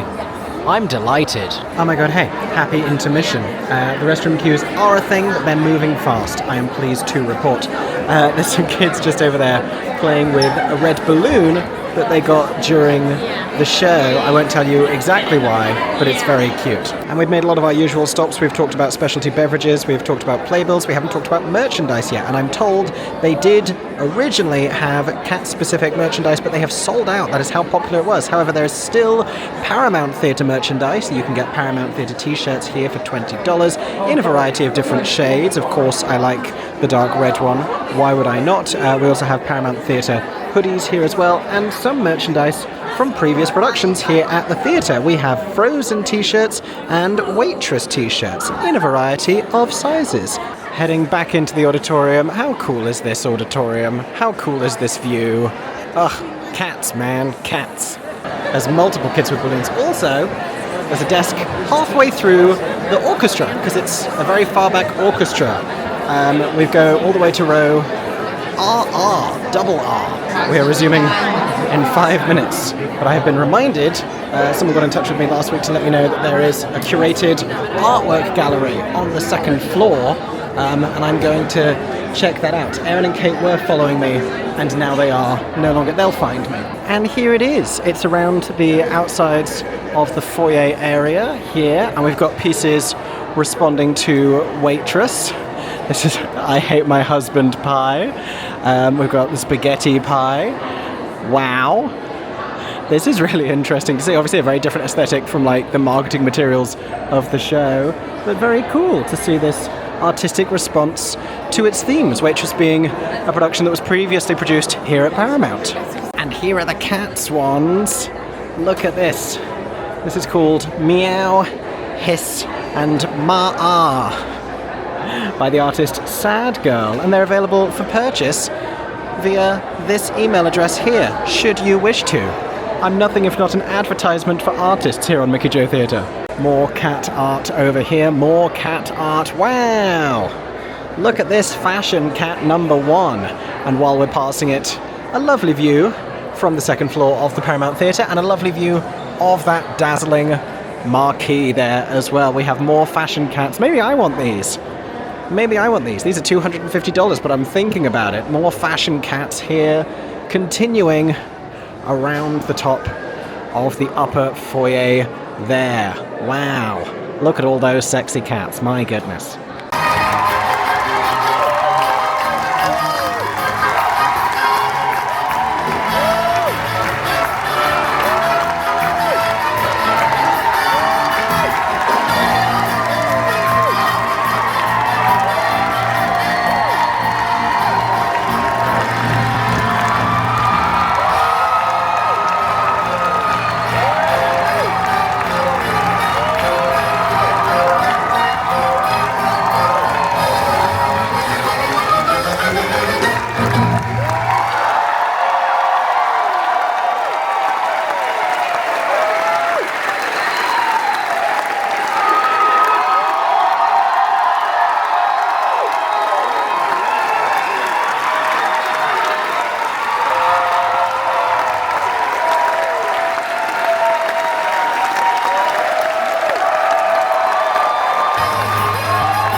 One more bit of hype for the stunning signage, looking at its very best by nightfall.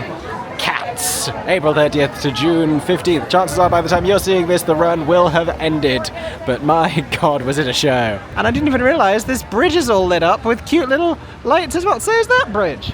Wow, so are all those bridges. Ba-da-da-da, ba-ba-da-da-da, ba-da-da, ba-da-da-da-da. I didn't think we were going to get reverse Grisabella.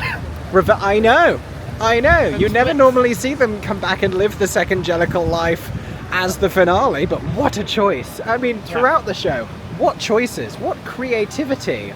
my goodness.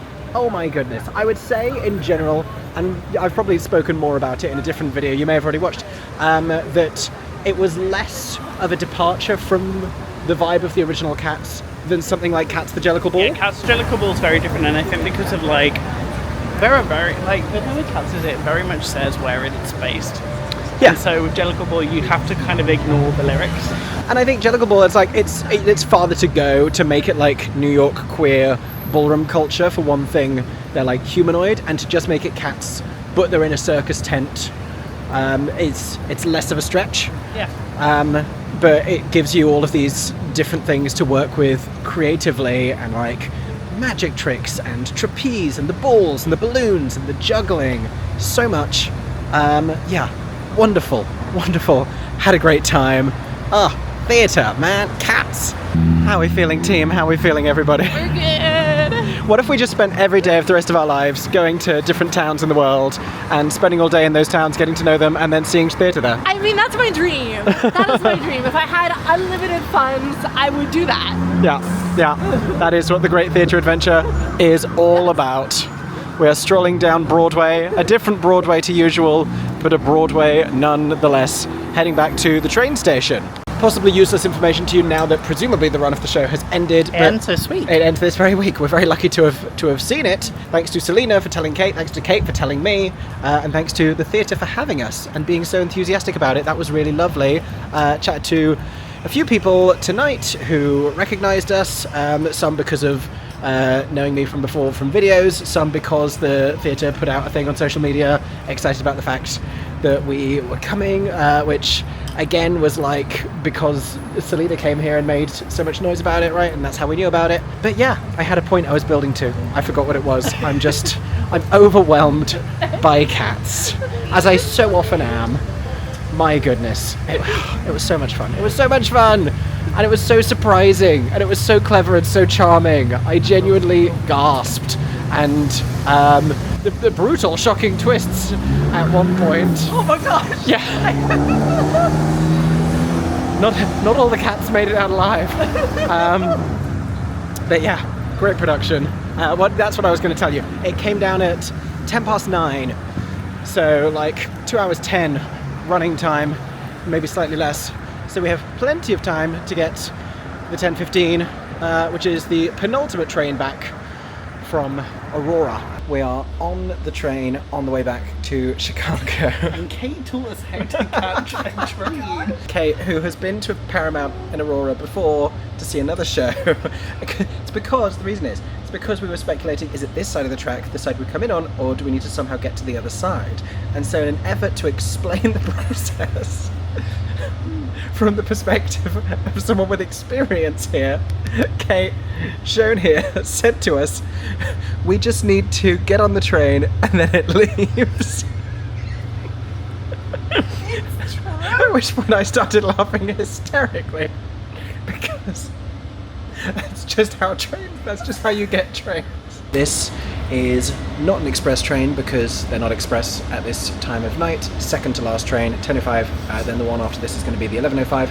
So it's going to take us, I think, about an hour and 15 minutes, somewhere in that region, to get back to Chicago Union Station, and then we'll either get public transport back to the hotel or just walk, and we'll spend the intervening minutes talking about circus cats, because there's honestly lots to digest. And only about 70 minutes later, not quite as long as I thought, even though it wasn't an express train, we've arrived back at Chicago Union Station. I'm tickled by the fact that everyone getting on this train to leave Chicago, by the way they're dressed, clearly all came from a Cubs game.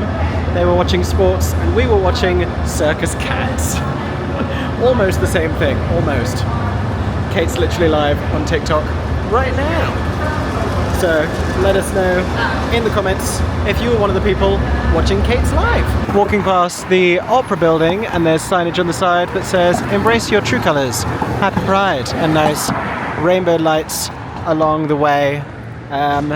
But yes, happy pride to all of you watching this, regardless of which month I end up uploading it. Happy Pride throughout the year and always, but maybe you're seeing this in June.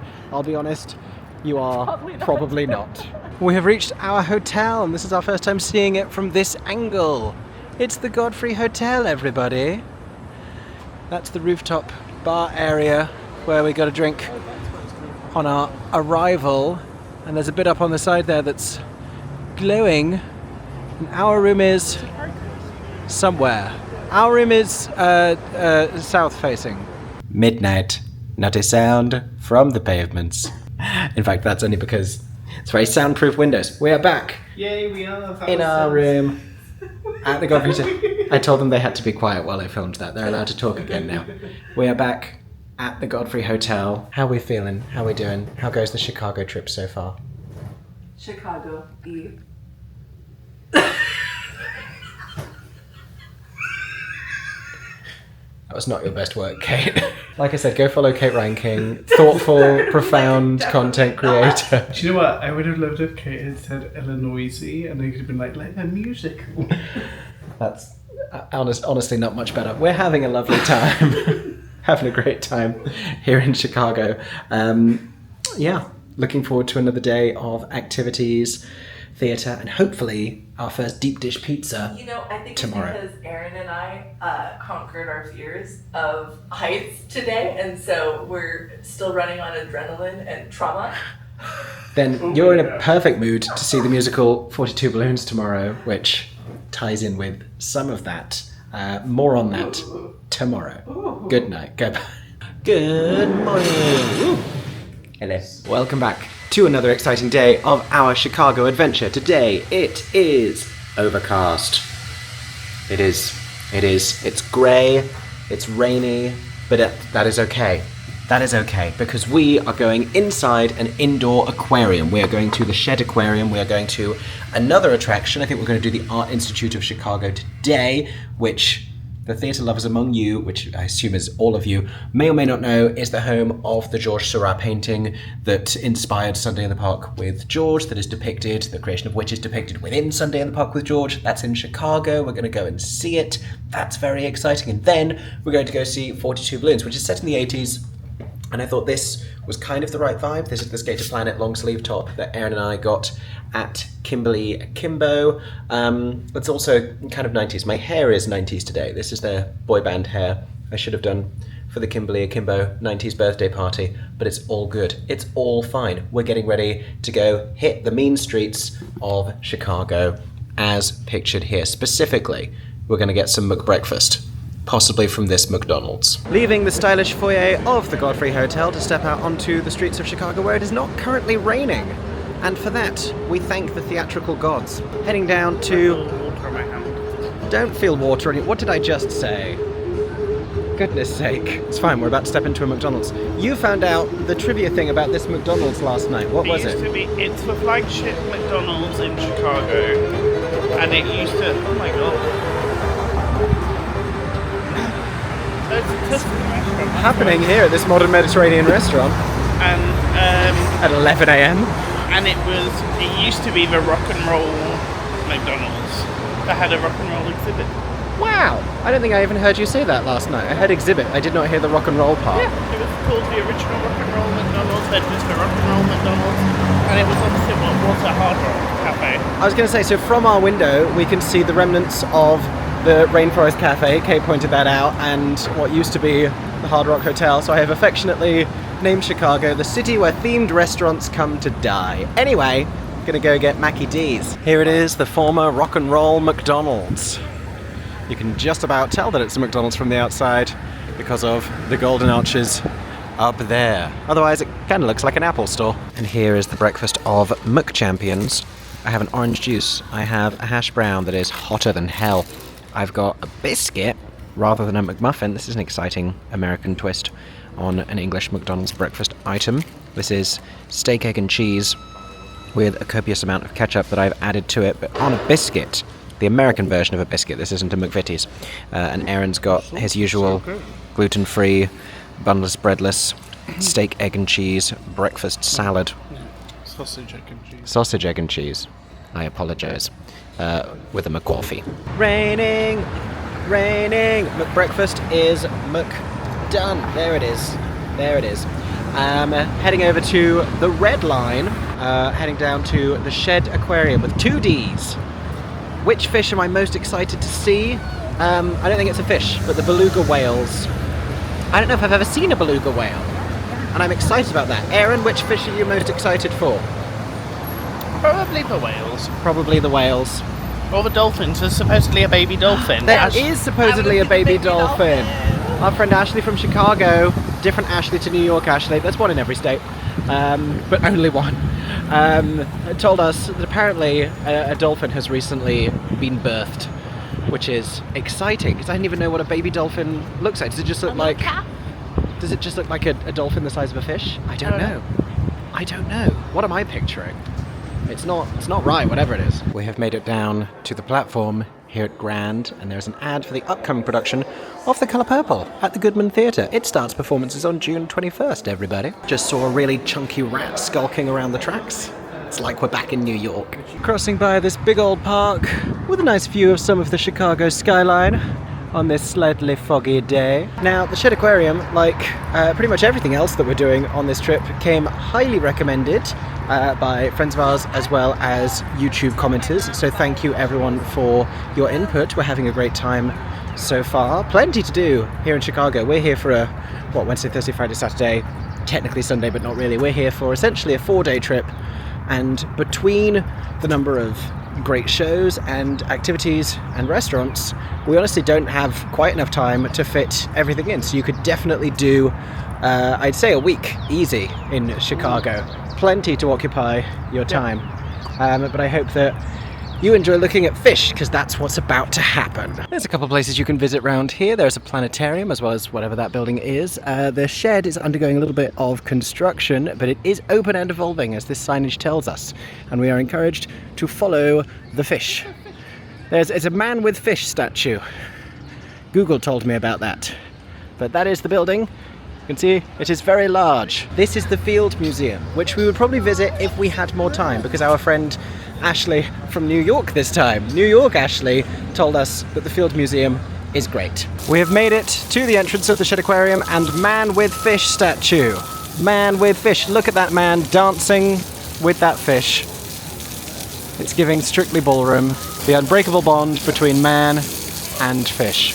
And here they are, just kind of swimming around as you would expect them to do. Likely place for them to be. Look at the gentle grace of this anemone. Lovely stuff. Don't say animated films never taught you anything. The anemone is where we found Nemo. Clownfish, hanging out in there. Look at this fish with a funny little face.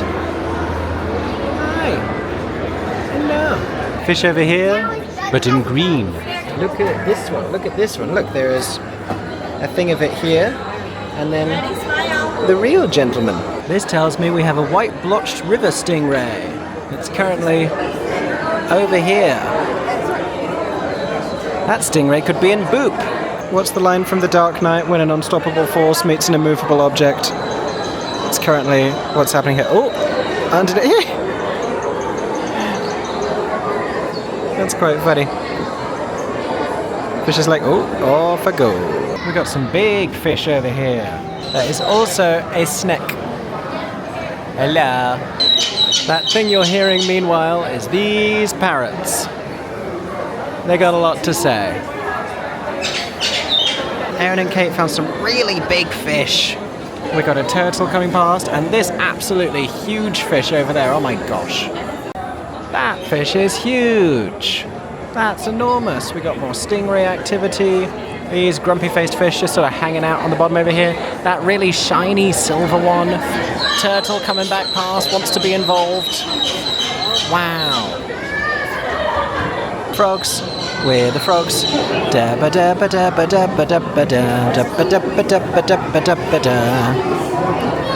love your work. And you thought we weren't getting any Sondheim references until later in the afternoon. You were wrong. Kate's having a staring contest with this frog. Tremendous amount of focus is happening here. So like many of us after a night out, the snake that lives here has left its former clothes all over this enclosure. Can't actually see the snake yet, which is slightly unnerving. I can see all of the former shedded skin. Moving on to the next section. People keep meeting me in person telling me they didn't think I was this tall. I'm like just under 6 foot, right? Yeah. This is Aaron. He is 5'8". He is 340 years old. We got fish below, we got fish in front of us, we got fish above us. Everywhere you look, there's a fish.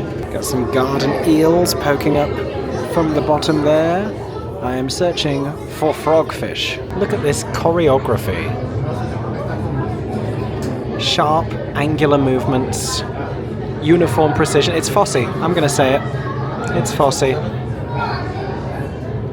He'd love this. Sometimes you find a fish that just looks like it's seen some things. Also points to me. Nemo. Got some seahorses down here. Happy Pride. Thrilled to introduce you to the stumpy cuttlefish.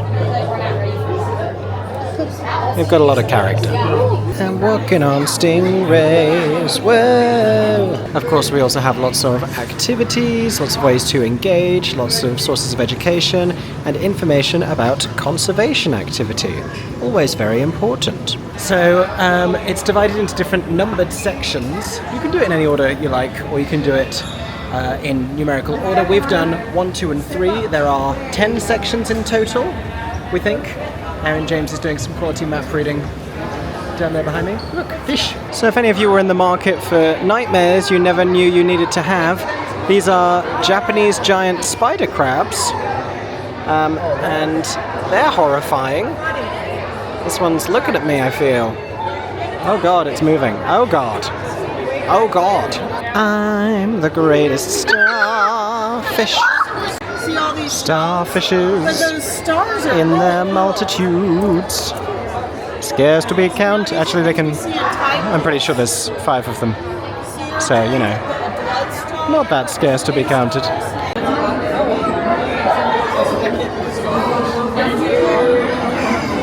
I've never seen anything like this before. This is the weedy sea dragon, which is a slightly rude name for a very elegant creature. Can you spot the southern rock lobster? Bow, bow, bow, bow, bow, bow, bow, bow, bow, bow, bow, bow, bow. Basically having a SpongeBob SquarePants the musical meet and greet right now because this is plankton. Call me Matilda because I have found a newt. I can't remember the exact lyric right now, but this is a largemouth bass or bass, and I'm sure there's a lyric in Under the Sea about this gentleman. Shout out to this fish who has just been staring at me until I met its eye contact and then swam away. Stalker. I feel like the bass played the brass. I feel like that's what it was. We found otters.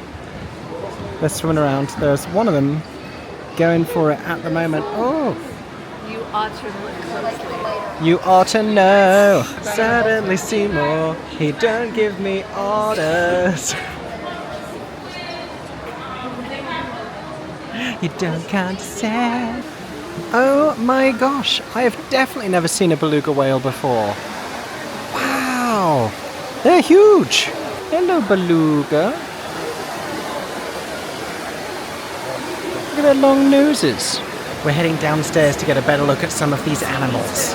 This is definitely the place to come see them. Occasionally they swim right past these windows. There's one up there. It's playing with things. They have such smiley little faces when they come past. We've also got penguins. Hi, penguin birdie. Hello. Some of them swim about, some of them giving a little waddle. Look at that one with the fluffy hair in the middle there. Look at that stylish, stylish penguin. Dolphins swimming around.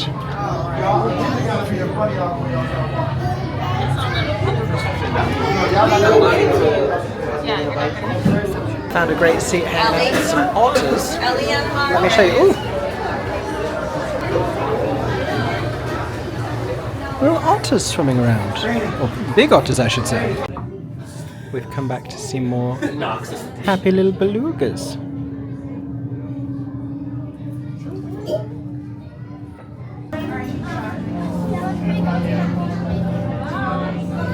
We're big fans of the belugas.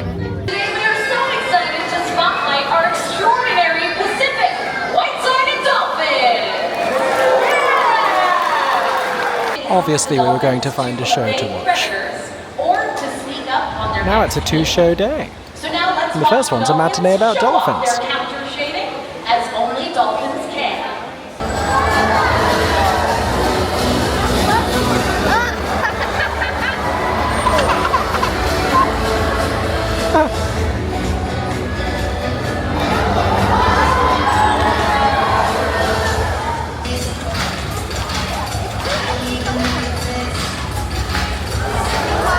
Now, it isn't in my nature to leave just before the end of a performance, but we have a painting to go and see and a limited time window in which to do that. And even though we can't see too far over the horizon, and even though it is drizzling on me ever so slightly, we decided to walk the lakefront path up to the Art Institute. We should get there in about half an hour, giving us plenty of time to see the one painting that we want to see there.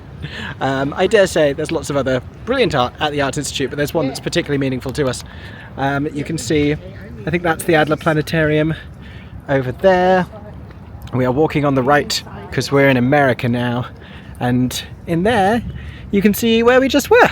You can see the Chicago skyline that we've been spending so much time amongst, and then over to the right where you see the big wheel, that is Navy Pier, where we're going this evening to see 42 Balloons at the Chicago Shakespeare Theatre. If you were to combine one of these activities in the park, in particular the aquarium, with activities at Navy Pier, then you could get a water taxi. I think we figured out it was about $16 per person, so, you know, more than an Uber, but also a more novel experience, admittedly. Think dry thoughts as we walk you through this park. I just wanted to show you how lovely this view is. This seems like a really nice park to walk through on a less drizzly day. I mean, even today, it's perfectly nice, and it's quiet, because everyone else had the good sense to not be outside because of the weather forecast. Look at this!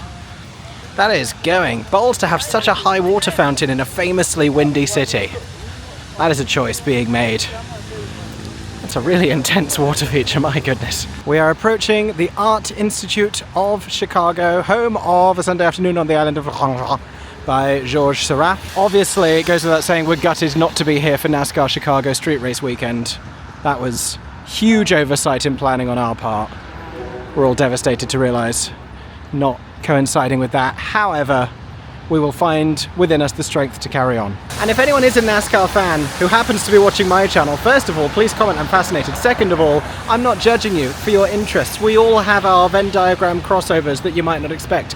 We are, at this very moment, walking into a prestigious museum to go and see a specific painting depicted in a musical. We are not objectively serious people. Wait, is Take a Left the NASCAR musical? Why? They just turned left? Take a Left from Smash? Yeah.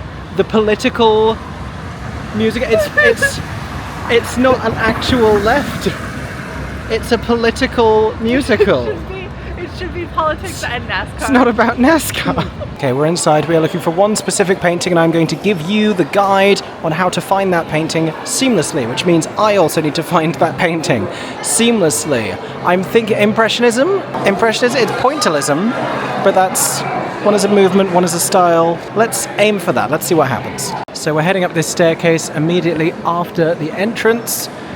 We are heading for Gallery 240 on the second level, which for British people that would be the first floor. I don't know what these stairs are saying, but I just picked out human blood.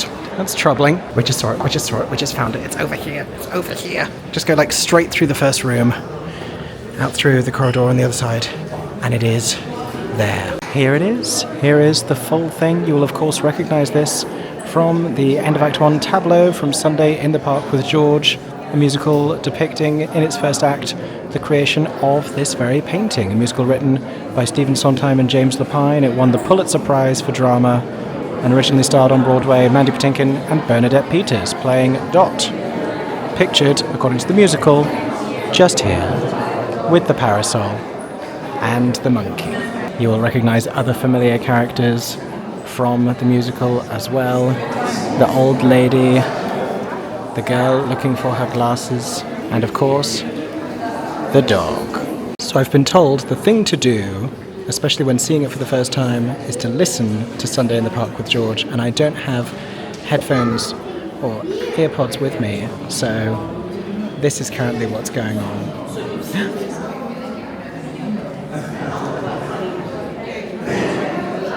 Obviously, I'm listening to Sunday.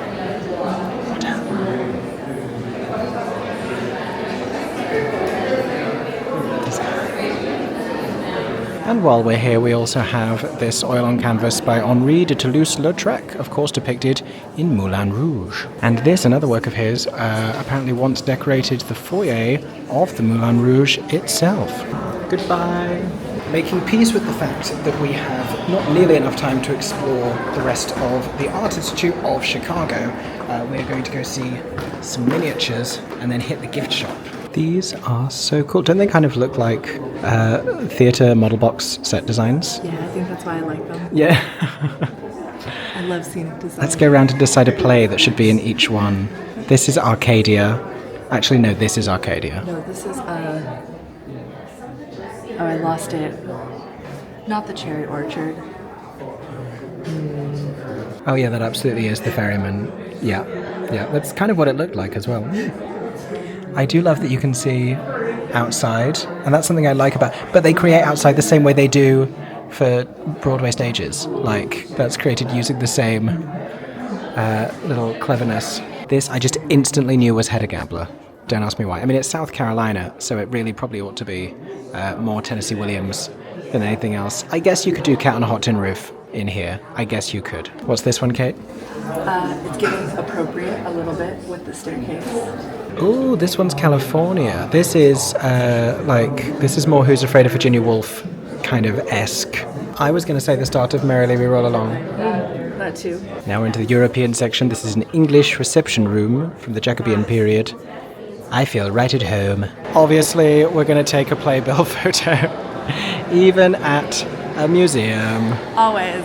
Similarly, lots of different works of art represented in the gift shop, but we of course are most interested in this section here, dedicated to that Seurat painting. And we have so many things. You can get prints of it, you can get umbrellas there, you can get ornaments of Dot and the Gentleman, you can get socks, you can get mugs, you can get blank cards with envelopes. You can get candles, you can get tote bags, you can get, I think that's a zipped up bag version, you can get smaller prints here, there you go, we can see the mugs, you can get enamel pins with Dot, oh my gosh, there you go, a little smaller zipped up bag thing going on there, like a simple postcard. Lots on offer here. A glasses case, if I hadn't showed you that already. I may have to get that glasses case. I wear a lot of glasses. I might need a glasses case in my life. And something that you should spot after you leave the Art Institute of Chicago is the start of Route 66. Denoted here by this fairly unassuming street sign and a slightly more garish one that you can take a photo with over there.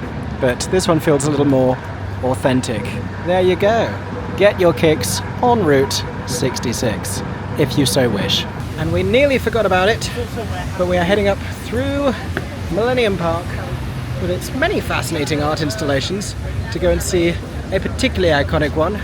Couldn't come to Chicago for the very first time and not see the Bean. We're off to the Bean. And here it is, obviously and demonstrably a very popular spot as we approach. Get ready to wave to yourselves as soon as you come into view.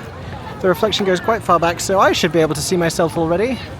And yet I can't. What am I wearing? Suede. I'm walking straight at it. I'm staring straight at it. Why can't I see myself? Where am I? Oh, there I am. There I am. We're going to go right up to it. Over here. And say, hello, tiny people in my camera. Hello. You're on the Bean. How exciting is that? Ah! Aaron and Kate are coming to the Bean. We're all in the Bean. I didn't know this, but Kate tells us you can also go through the Bean. We are sub-Bean right now. Oh, that's trippy to look at. It's a little difficult to walk through purely because everyone is just staring up at the ceiling, but we will eventually pathfind our way through beneath the Bean. We're up there somewhere. And out the other side, onwards to deep dish pizza. We're kind of having the quintessential Chicago day today. I dare say if we'd found a way to fit in like the architectural boat tour as well, alongside seeing the painting and the bean and getting deep dish, and then going after all of this over to Navy Pier, I feel like that would be like perfect Chicago day. And here we are, having crossed the river. We are heading to our first Chicago deep dish experience, and it's this one here, Lou Malnati's Pizzeria. Walk this way, we certainly shall. We arrived at this decision based on YouTube comment recommendations. People were very conscientious and looked up that this was the best, most reputable place that did gluten-free pizza bases on deep dish. So thank you all for that so much. Let's go to Lou Malnati's, everybody. Okay, everybody, it's time to get serious. We are seated here at Lou Malnati's Deep Dish Pizza. We have been forewarned by friends that this is no laughing matter. And so I've taken various steps of precaution to make sure we have a great deep dish experience. Number one, we have not eaten since McBreakfast. It's now about 4 o'clock in the afternoon. This is 2 meals smushed together. Number two, we are sharing 2 pizzas between 3 of us. Now those pizzas are smalls rather than personals, which apparently feeds 2, so we still have 4 people's worth of pizza, because I don't want to go too extreme and then be hungry. That would be a shame. We also have a plentiful amount of refreshing beverages on the table. Water, Shirley Temples. We are ready, we are prepared. We have given this an awful lot of thought. I am excited. Pizza is on its way. And since we're here, let me show you the menu here at Lou Malnati's. So we've got a couple of different flavors up there, but they do encourage you to order pizza just how you like it. And so you can see the different sizes there. You can get a personal, a small, a medium, or a large. And there's also gluten-free deep dish, only available on the small size. So we're getting one gluten-free small and another regular crust one. We also have additional ingredients that you can add there for an additional fee to either a deep dish or a thin crust pizza. And there's more information about those thin crust pizzas, including gluten-free thin crust, down at the bottom there. We also have, on the reverse, if you can manage to stomach them, appetizers, salads, sandwiches, pastas, a kids menu, and desserts and beverages, as well as some lunch choices there, and an additional beverage menu with all sorts of alcoholic and cocktail options, as if cocktails aren't alcohol. I phrased that strangely. We also have this current special option here, the buffalo chicken pizza, available on deep dish or thin crust, that Kate Reinking was having absolutely none of, and I respect that. This is the beverage menu here. We've got wines, we've got beers, we've got bottles, we have some signature cocktails, sangria and mules as well, here at Lou Malnati's. And the next thing you're going to see is our food arriving. The deep dish experience is happening. This is Aaron's gluten-free. It looks good, it looks thick. And we've also got this one over here, which is, I think this was the Lou. In any case, we have a lot of pizza here on the table. We're going to start digging in, everybody. First bite of deep dish ever. Happening right now. Ooh, look at that cheese pull. It's actual cheese, not the glue they use in the ads. Oh gosh. Oh, that was a terrible idea. Got a big bit of pizza here. I don't know why I'm filming, but it is now. Oh my gosh, the cheese. All the cheese. Alright, time to dig in. Lovely. And because that didn't actually make us feel like sickly full, we have gone for a little cookie pizza as well, that is topped with all sorts of exciting toppings. Aaron's got another Shirley Temple that he wants everyone to know about over here. I'm about to dig into some cookie pizza, y'all. That was good. Thank you. Lou Malnati's. Thank you to everyone who recommended it. It was a large meal. We went into it hungry, but we were sensible with our choices and our expectations. And I encourage you to do the same. I think... if you're going to have one of the small pizzas to yourself, do like me and do not get dessert. Yeah, the fact that like we ordered pizzas and they were like, what appetizers and sides, we were like, oh no, like that's gonna do. And they have like stones from around the world of the Tribune Tower. Oh, there you go. And they're inside the building. Oh, it's in the Opera House. Do we want to walk around the building and try and find one from somewhere in the UK. Very meaningfully, we have what I believe is steel from the World Trade Center in New York. A try. Kate singing some music, man. For Iowa, we also have Delaware, Notre Dame. Oh, had to be done. New Jersey, Revolutionary Battlefield, all great choices. I will be confused if we have Antarctica and not yet Pearl Harbor. Great, Japan. Is there no British rock? And only a short walk later, we are arriving back on Navy Pier, where we were a few days ago. This time to head down to the Chicago Shakespeare Theatre at the end of the pier to go and see 42 Balloons, written by rising star British composer Jack Godfrey. We have seen this show in concert at the Vaudeville Theatre in the West End. We saw its fully staged regional British premiere at the Salford Lowry.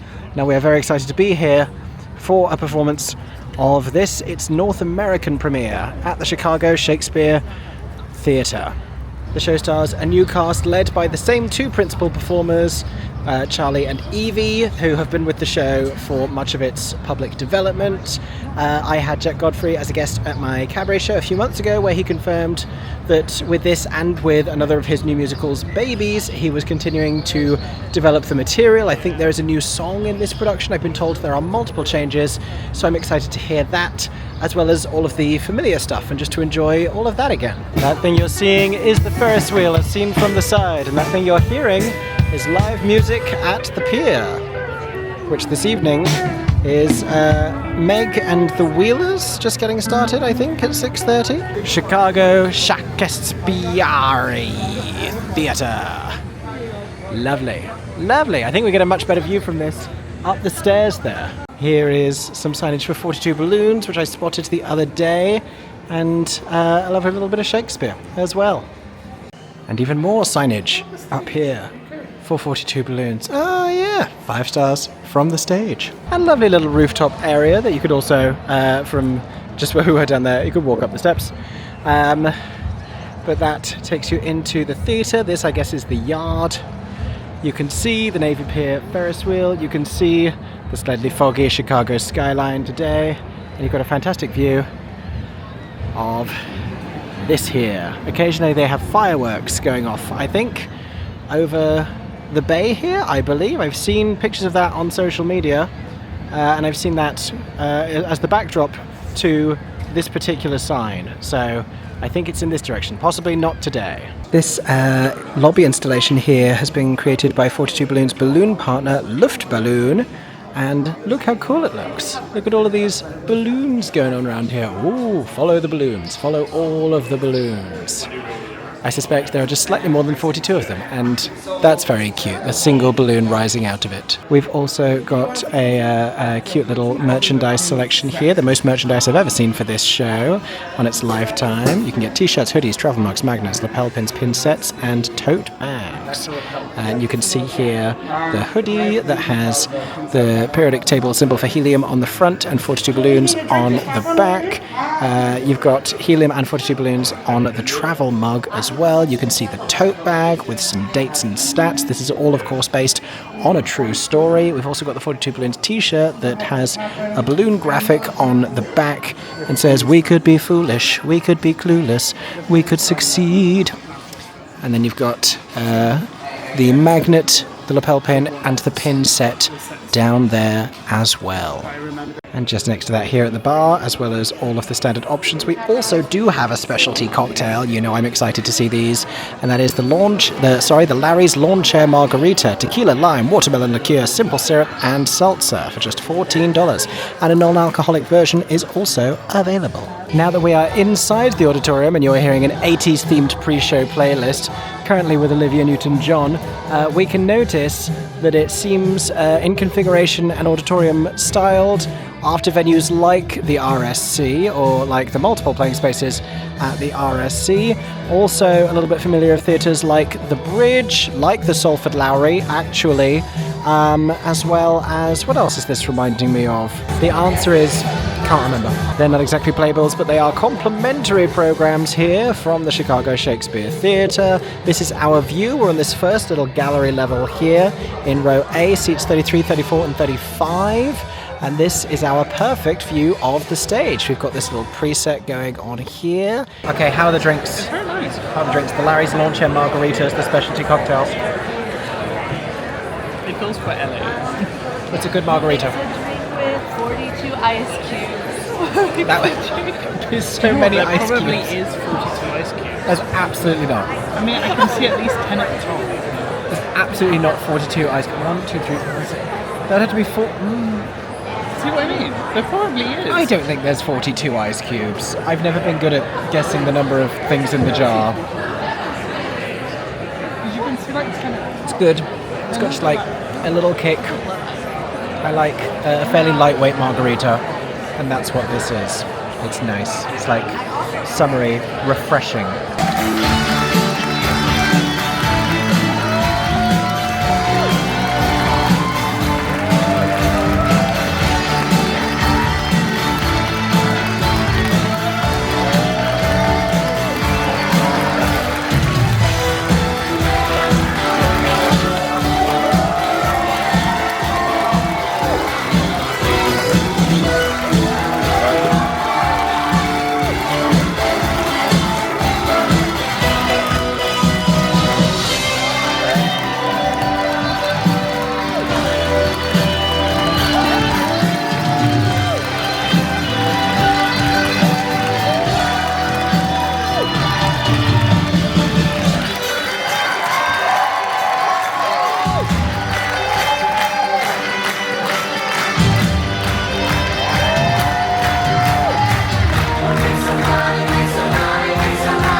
There's a really cute photo op down there that we only took photos with afterwards. I'm going to add in the photos from here because we're already hurrying off to go get popcorn. So we are heading post-show to go and get Garrett popcorn. This is another thing that has been heavily recommended to us. We've been told this is essential, and so we're going to go and experience it for ourselves. Here at the Garrett Popcorn location, there are several of them in Chicago, several different storefronts, but one of them here on Navy Pier. So perfect, it closes at 10. The show came down before 9:30. We're going to get us some popcorn. We got the last of the Garrett mix of the popcorn. Show us how much popcorn. We'll make somebody buy 2 whole bags of Garrett popcorn. Make somebody. We cleared them out. We are going to... Ooh, I like that jacket. We are going to take the vast amount of popcorn that we now have back to our hotel, which happens to be called the Godfrey Hotel, to remind you, which I thought was cute because 42 Blue Tavern. Yeah, Harry Caray's Tavern. 42 Balloons, written book and score by the wonderful Jack Godfrey, and we're staying at the Godfrey Hotel. How cute. We're going to take the popcorn back to the hotel and eat it. Back at the Godfrey Hotel with Erin and Kate. Yay. And our popcorn. So much popcorn. We also got, Erin and I got Pride Shakes from Shake Shack because we were like, this is going to make us thirsty. Let's get Pride Shakes from Shake Shack. A smart idea from us. I also haven't shown you this. Like when I'm thirsty, is a shake gonna quench that? It's a beverage. Sure. You knew that was ridiculous halfway through saying it. That's why you started laughing. I also have been meaning to show you this all day. Wha-bam! In honor of Chicago Shakespeare, I'm wearing my 6 socks. 6. Wha-bam! Socks. There you go. I think I bought these in Amsterdam. Very possibly. Or I bought them later that day in London when we saw the show for you bought it that day. Second time.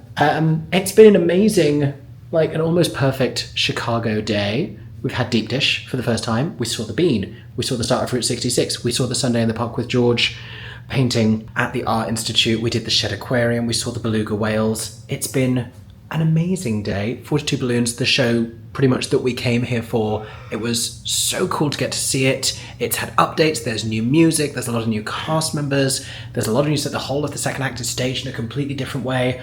I hope and pray the show continues to go on and have further life and reaches some of the world's most major stages, whether that's on Broadway, whether that's in the West End. Hopefully it's both. It's just such a good score. It deserves the world domination, but it's very special to have caught its North American premiere here in Chicago. We're gonna eat some popcorn now and drink some shakes and free up some space on this camera ahead of tomorrow's 2-show Chicago day, our last day of this trip. It's felt brief, but also this is probably going to be a really long vlog, so enjoy that.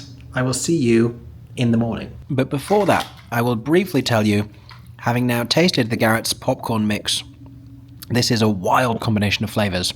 Real cheesy and real caramelly. It is not like your normal like, oh, sweet and salty popcorn. These are extreme flavors. It works well.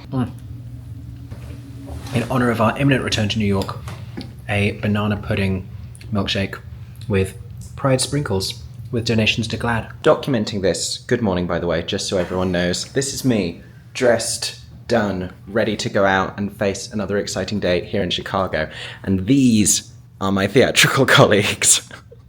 Wow. Who admittedly don't need as long to get ready as I do because I am high maintenance. But I am prepared, I am ready. I have done my hair like this again today, even though it's going to annoy me all day, because when it dries more, it's going to be in tribute to Princess Diana, which is one of the shows we are seeing today. We are having a 2-show day for the gays because we are going to see Titanique, followed by Diana the musical, Celine and Diana in Pride Month on a Saturday in Chicago. What a concept. I'm excited, you should be too. Breakfast of Champions is the Garrett popcorn mix. I cannot convey to you how cheesy the cheese one is and how caramelly the caramel one is. They are neither sisters nor twins. They are not even distant cousins. These popcorns have never met in their lives. Somehow, it works. It just works. I prefer the caramel one to the cheesy one. That's just who I am as a person. Today's socks are shirt socks, corn socks, not because they relate specifically to anything we're seeing today, but because they're the last pair of socks that I had in my bag. And the West End production, the London production of Shucked, plays its final performances today at Regent's Park. So there you go. Also, I'm in the process of packing, laying stuff out for, I say tomorrow, really it's later tonight. We have a 5:51 a.m. flight from O'Hare. It's going to take us a little bit of time to clear security and everything. It's going to take us 25 minutes minimum to get to the airport. So we're probably leaving the hotel at like 3:30, 4 a.m. So ahead of leaving today for our travels, I'm just prepping everything so I can come back in and sleep for a limited amount of time in this very comfortable bed. I haven't actually given you the bed comfort content. It's nice. It's good. She is very comfortable. She has everything you need in a hotel bed. It's a good thing. Temperature-wise, it's a lovely room. It's not like a thick duvet, but it's perfect, and I haven't had any issues with it whatsoever.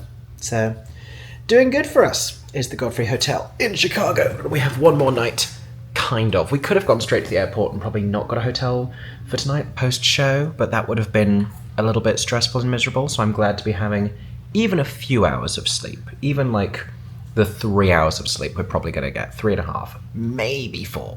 Maybe 4. So right now we are en route to the nearest theatre to our hotel of the trip, which is the Broadway Playhouse, which is only about a 15-minute walk. Right next to that is 360 Chicago, which looks to be a very similar kind of viewing platform, tall building experience to the Sears Tower, Willis Tower Skydeck situation. We have that on City Pass as well, so we thought, why not? It's right next to the theatre. I'll go terrify these two again. And I discovered last night it's also next to a cheesecake factory. I have never been to a cheesecake factory. You know we love Juniors when we're in New York, but I've always wanted to go to a cheesecake factory. So that's exciting. Hopefully we're going to have time for all of that. The show is in about 75 minutes. Titanique, that is. I don't know if I mentioned that. And then we have a lot of plans between shows, and we have to travel a decent bit north between shows as well. So lots to do today. And this, if I'm not mistaken, which I think is Water Tower Place, That's what it says on the side of the building anyway. This is where sort of everything that we are looking for is. Cheesecake Factory, Broadway Playhouse, if that is in fact the name of the theatre, and I believe that one is 360 Chicago. Okay, this is fun. This is fancy. This is a nice, like, department store building, maybe. I don't mean department store. I mean the big buildings that have lots of stuff. Well, I can't even remember what that's called. My brain is tired. I was reading a restaurant menu for a possible dinner location this morning, and we were walking past a nice smelling restaurant, and I was like, oh, this menu smells really great. That's a good sign. That's how tired my brain is. Just spotted a sign for dining and theatre that tells us the Broadway Playhouse is down that escalator. Big week for theatres inside shopping centres. Shopping centre, that's the word. Okay, if you're taking this video as instructions for any of the activities we're doing, don't. Because we are in the wrong building. And I suspect some of you may have known that. This is not the building where you will find the Cheesecake Factory or 360 Chicago. It's the next building over. When they're really tall, they look the same, even though they are not. And that's an important thing for you and us to remember. Shockingly, it's this very tall building here. And this is the Cheesecake Factory. Okay, this is all a lot more obvious from the outside than what we were just trying to do. We are very tight on time. Can we get cheesecake to go? We have taken our seats inside the Cheesecake Factory, which has a really extensive menu of hot food that I didn't quite realize. I just assumed it was just cheesecakes, but that is only the pages 19 and 20 of this very large menu. But they do have ever so many exciting looking cheesecakes. I've pulled up the website so I can see what they look like, because that helps me to narrow them down. We've got a couple of gluten-free options for Aaron James as well. I am just very fascinated. I don't know what I thought a Cheesecake Factory looked like. This is not it. And specifically, the reference that I'm getting here is it feels like we're in a themed Disney restaurant. Yes. Very much so. Exactly that. Yeah. This is the Godiva cheesecake for Mr. Aaron James. Pan across, pan across, pan across. This is... I went for the salted caramel. Usually I'd have gone for like a cookie dough or like an Oreo moment, but I just wanted like nice, delicious, creamy... I think the caramel popcorn has got me in the mood. So, caramel cheesecake it is. Kate is waiting on one, a strawberry shortcake moment with some ice cream, after which we got to hightail it over to the Broadway Playhouse to go see Titanique. First ever Cheesecake Factory cheesecake experience. It's happening right now. This is the moment, this is the day.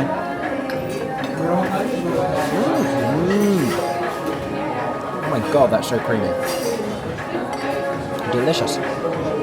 And we are here. We had our cheesecake, we paid for the cheesecake, we dashed out of there, and we have made it to the Broadway Playhouse where Titanique is currently playing. There is a cute little photo op down here that we absolutely have to come and check out before we head inside. I love these doors as well, this is so cute. That we have to check out before we go inside and get our tickets, because look at this, you can already see just from this that it is a different non-replica production with similar but different design. This is the inside of the foyer. You can pick up your tickets over there, and there's a little merchandise stand here as well, where we have some of the same merchandise items from other productions of Titanique. Shall we go for it? But we also, oh, that's not the Zoom, that's never the Zoom. We also have Porchlight Music Theatre, the producers of this production, merchandise here as well. You can get a Porchlight mug, you can get a Porchlight tumbler, that looks very nice. You can get a Porchlight hat there, all for $15. We also have more Titanique specific items. There's a Heart of the Ocean mug, a Celine effing Dion baseball cap there, perfect for Pride Month with the rainbow colouring. We have an Iceberg Bitch sweatshirt that does look very comfortable. I would take it on a transatlantic cruise, unironically.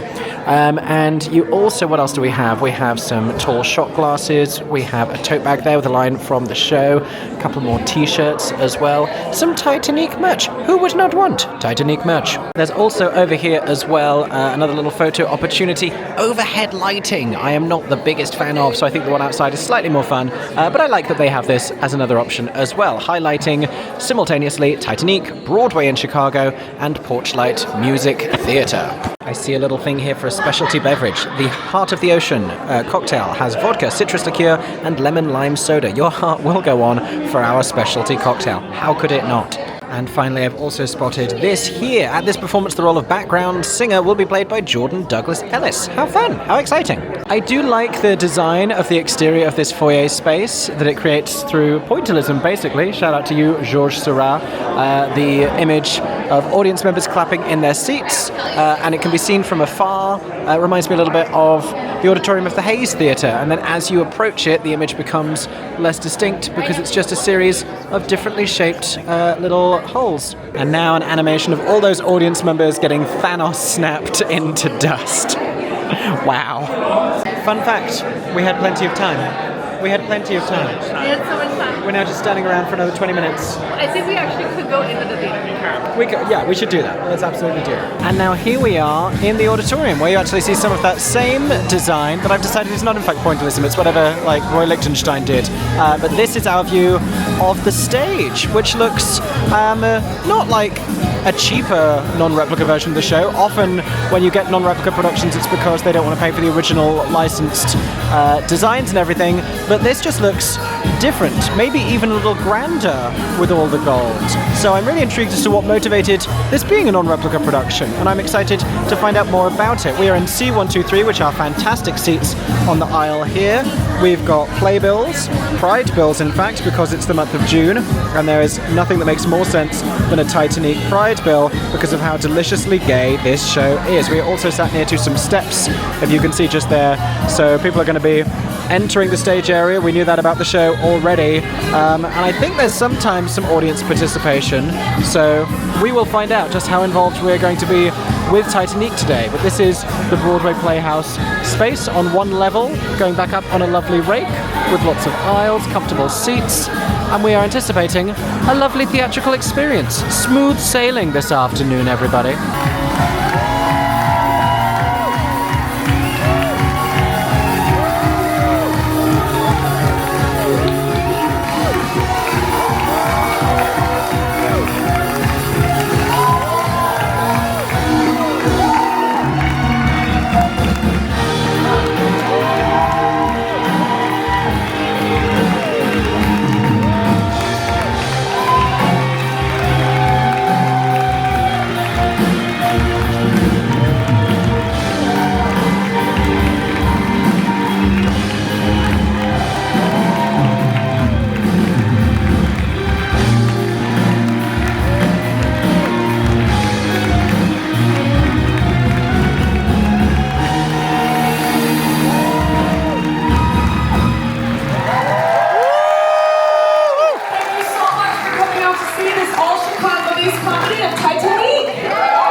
On social media at Titanique Chicago.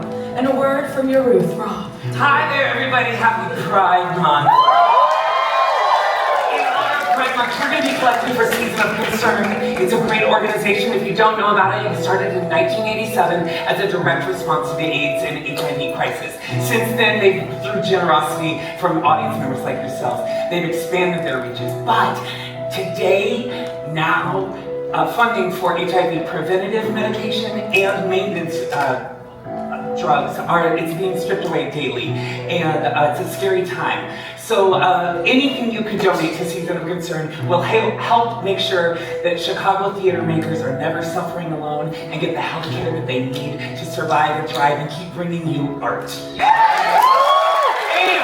if you donate over $50, we will send you a signed playbill from everyone on stage, and it's going to be the Pride Edition collector's item for sure. Thank you so much in advance for your generosity.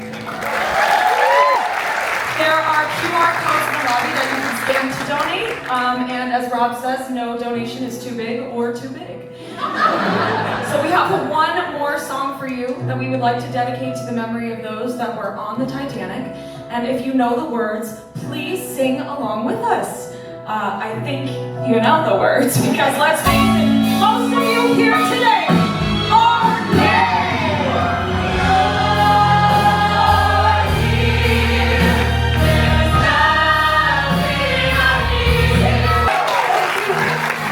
Thank you so much for coming out to see Titanique.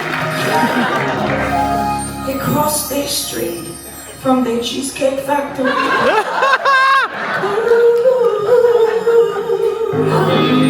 I love you so much. Good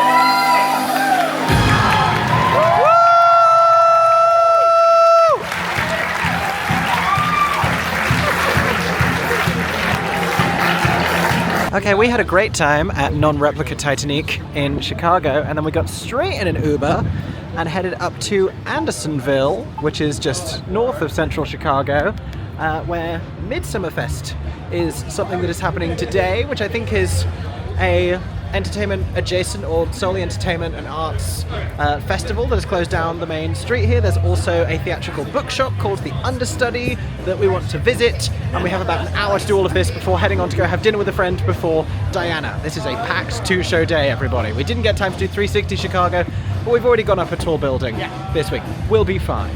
Also lol that one of the handful of changes for the Chicago production of Titanique is that they reference the Cheesecake Factory across the street, which we went to beforehand. How did we know? How did we know? We have found The Understudy. We have a lovely sign out front here that indicates they sell sleigh books and a lot of postage for upcoming and current shows. We're going to go inside. We have Understudy specific merchandise, coffee shop and drama books here at The Understudy in Chicago. Cute things with a cute little owl on them.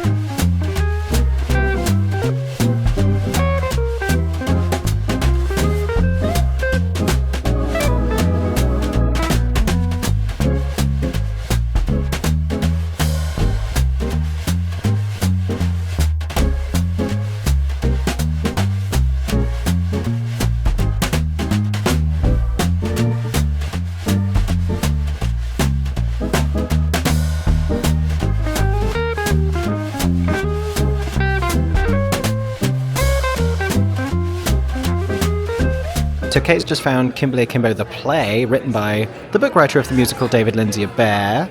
I was wondering about, because I guess the show choir aren't in it at all. Yes. That makes sense. No, the Deborah's in it. Yeah. Just the young kids are not in it. Correct, yeah, no, that's what I meant, yeah. And then, of course, the original, Jeff, who was Seth in the musical, Sean Gallagher Jr. Was this at City Centre? Because there's a poster for it there. At New York City Center? Yeah. It was originally in South Coast Rep. Oh, okay. Which is in California. Uh-huh. And then they did do it at MTC. So yeah, that was. Yay!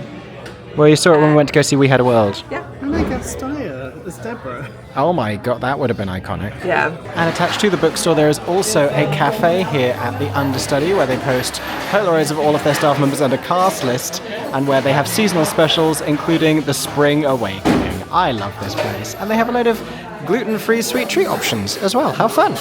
Essentially, if you like Drama Bookshop in New York, then this seems to be the Chicago version. You've got to come visit the Understudy. How are the beverages, coffee drinkers? No, it's good. I don't have much of it often. It's pretty nice. So in a turn of events, we didn't end up checking out Midsummer Fest because we only had about 20 minutes in which to do so before we would have needed to leave. So instead, we're going to slowly make our way over to the Red Line public transport through this cute little suburban area, and we might go see a Chicago beach on the way. I didn't even know Chicago had beaches, but we're going to go and take another look at Lake Michigan before getting on a train to the restaurant we'll be eating in before we see Diana the musical. What a day! Lovely as it would have been to have more time to check out what looked like a very fun and queer celebratory vibe at Andersonville Midsummer Fest. We are seeing Titanique and Diana today, so we're not doing gay things. We made it to this part. Is this Lincoln Park? And a view of Lake Michigan. Where's the beach? Is this the beach? Oh, that's a bit of beach. I grew up on a beach, so I'm famously a beach snob. There's a bit of beach over there as well. But the sky is blue and the lake is teal. And you can see how far we've come from the Chicago skyline all the way down there. And we still have further to go up this way. In fact, we're almost running a little bit late. My name is MickeyJo and I booked the hotel and the theatre tickets, and I will also spend the entire trip telling everyone that we are on a tight schedule and we need to keep moving. Listen, I'm nothing if not a double-edged sword. Made it to the Red Line. This is the thing I've learned about Chicago, is some stuff is farther away than you would expect it to be. and it all just feels a little bit bigger. So when you're walking like a few blocks over, that takes a long time. We are up here, elevated above street level, somewhere called Thorndale. This is Thorndale Plaza. We have been in Andersonville and we're heading up to Evanston, I think. Trying to come to terms with it all so that next time we come to Chicago, and I do hope that there will be a next time because there is plenty of theatre here, we have learned, we'll be a little bit more familiar with it all. Good news! The train is here! 2 trains are here, but only one of them is going the right way. And we're walking down the main drag. I don't think we're quite up in Evanston. I don't think we're quite there yet. But we're heading to go get dinner with our friend Ashley from Chicago. This is my buttermilk chicken sandwich with mashed potatoes. How exciting. And this is dinner with influencers, with everyone filming their meals before they eat them. Everything looking yummy. Gluten-free bun for Aaron James. I've gone for the spicy buttermilk chicken. Will I regret this? Probably. Also drinking a nice rosé. Lovely on a warm sunny day. Loved the Peckish Pig. Heading from there, had great food, great beverages. Heading a couple blocks over to Theo Ubique, which is general admission, so no reserved seating. You could buy the general admission or cabaret tables, which is exciting for this production. This is, if I haven't told you already, Diana the Musical Midwest regional premiere in a little black box theatre. Obviously we're out of town, so very intrigued about this, but very excited to see it as well. Going in good faith. I know Diana obviously has a critical reputation. I think it's a great guilty pleasure show. I have unironically fallen in love with a lot of the music, and my fringe has so fully fallen down across my face that, like, if I was to look at you shyly through it, then, you know, the vibes would be there. It is giving Lady Di. I should not be leading the group because I don't know where we're going. Ashley and Kate do. And here it is. We've got parking alongside. It's just on the street here, slightly unassuming storefront. This is Theo Ubique Cabaret Theatre. A little bit of signage to indicate Diana happening here in the doorway there. And we are in our seats, and I have to convey to you, you're seeing a little bit of light over there because that is the door to the building. You walk in and it is just this space in here. This is the stage setup. Kate's been here before and says this is a completely different theatrical configuration to the last time that they were here. It's a ticketless setup, so they have your booking confirmation on a list and they give you a program, a complimentary program by way of a ticket. Look at this cool Diana artwork with the ring there behind. I love it. And look at this stage setup. Look at that lighting fixture overhead, and sort of in some ways a little familiar of Titanique as well, with the band there and the central columns and the steps. There's cabaret table seating as well as general admission, so do get here as early as you can to make sure that you're all seated together and you have the best choice of seats. There's also a bar in the space, and I think you can have bar seating as well, which is a really obviously cool and novel way to have a theatrical experience. I should point out as well, I'd been told about this, so the production is also being staged in loving memory of Fred Anzavino, who was the longtime artistic director of this theatre, and you can read a little bit more about his multi-generational impact on the Chicago theatre community right here. And I should add as well, because I believe he passed away during the run of this show, he's also credited as the co-director of this show that we're getting to watch, so that's very special. So the bar is obviously open before and after the show, but also of course in the intermission. You can get all sorts of drinks here, but you can get my personal preference, the featured cocktail. We love to see so many of them over the last few days in Chicago. Tonight it is the Lady Diana, because of course it is gin, Campari, simple syrup and lime juice for just $15. Lovely. They should, I'm trying to think what you would put in a Diana. Maybe something like rose. It's not the strongest flavour, but like English rose. I don't know, there's something there. And you can also bring a Theo pint glass home with you for just $5. And you're supporting the theatre at the same time, which for these small little independent spaces is always so important. And we love to see a rainbow flag in Pride Month displayed up there as well. And a bunch of different snack options alongside the beverages that you could get. Okay, you might have noticed this before when I showed the space. The lighting fixture up there, up above me.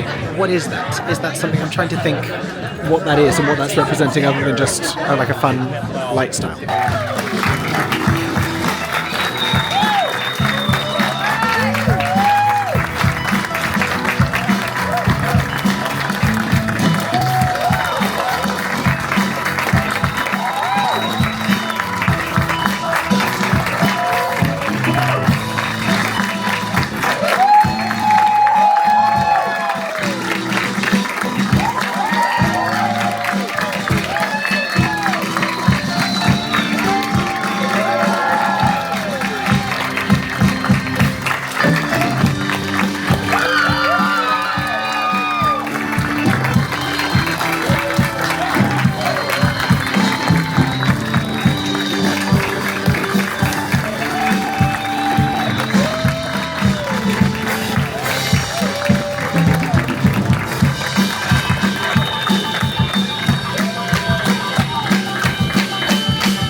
Hope you all enjoyed this show. Real quick, I just want to mention that tonight we're collecting donations for Season of Concern. If you're not familiar with Season of Concern, it's Chicagoland Theater Community's fundraising effort to assist local theater makers in need, union or non-union, on stage and off. They also got their humble start during the AIDS crisis, so it's a particularly special moment for us to be raising for Season of Concern tonight. They provide financial support for injury, illness, and other non-health related emergencies. So there's a Dropbox and a QR code over there, and please help us to continue to assist local artists in need and achieve a future where no member of the Chicagoland theater community suffers alone. Thanks so much. Bar's open. Enjoy. Bye-bye.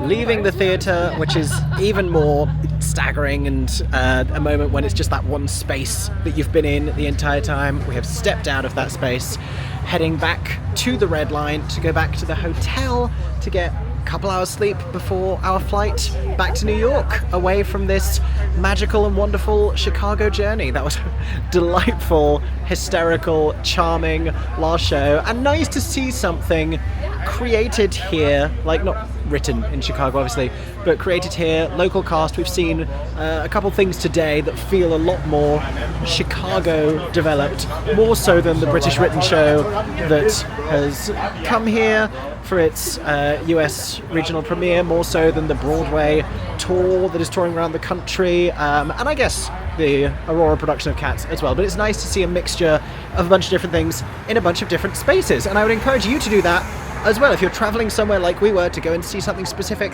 seek out other theatre in the area, because I didn't know half these shows were happening. I knew about 42 Balloons and Kimberly Akimbo, and then I remembered about Titanique, and I found out about these other shows because friends let me know, because Kate let us know. So, you know, seek out other theatre around and you will find lovely hidden gems and surprises. We are on the Red Line back.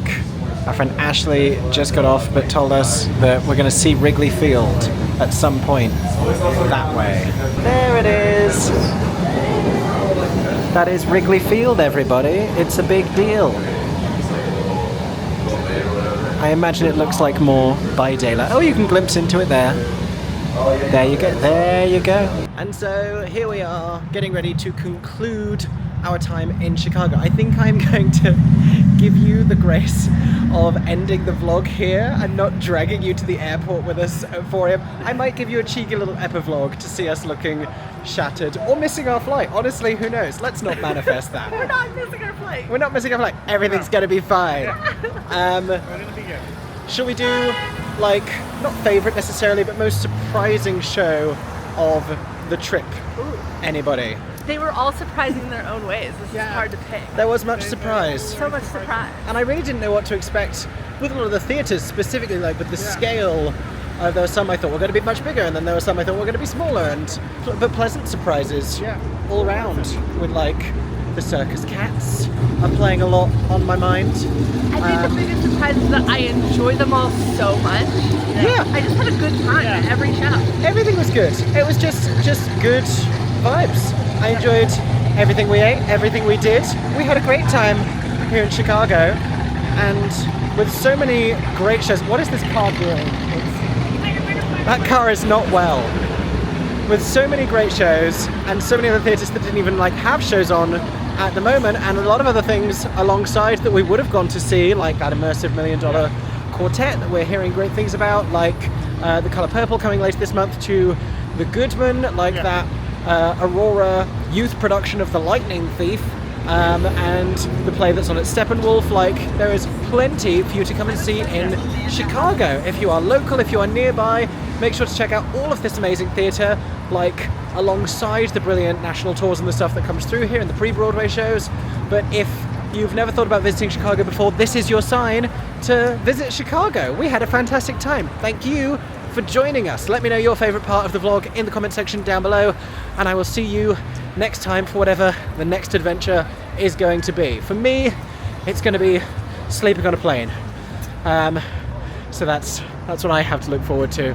Thank you so much for watching, and we all hope that everyone is staying safe and that you have a stagey day. Didn't even choreograph that. They're so good. Bye-bye.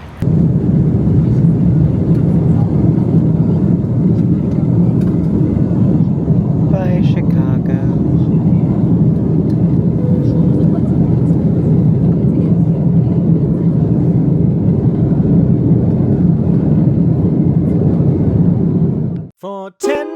seconds.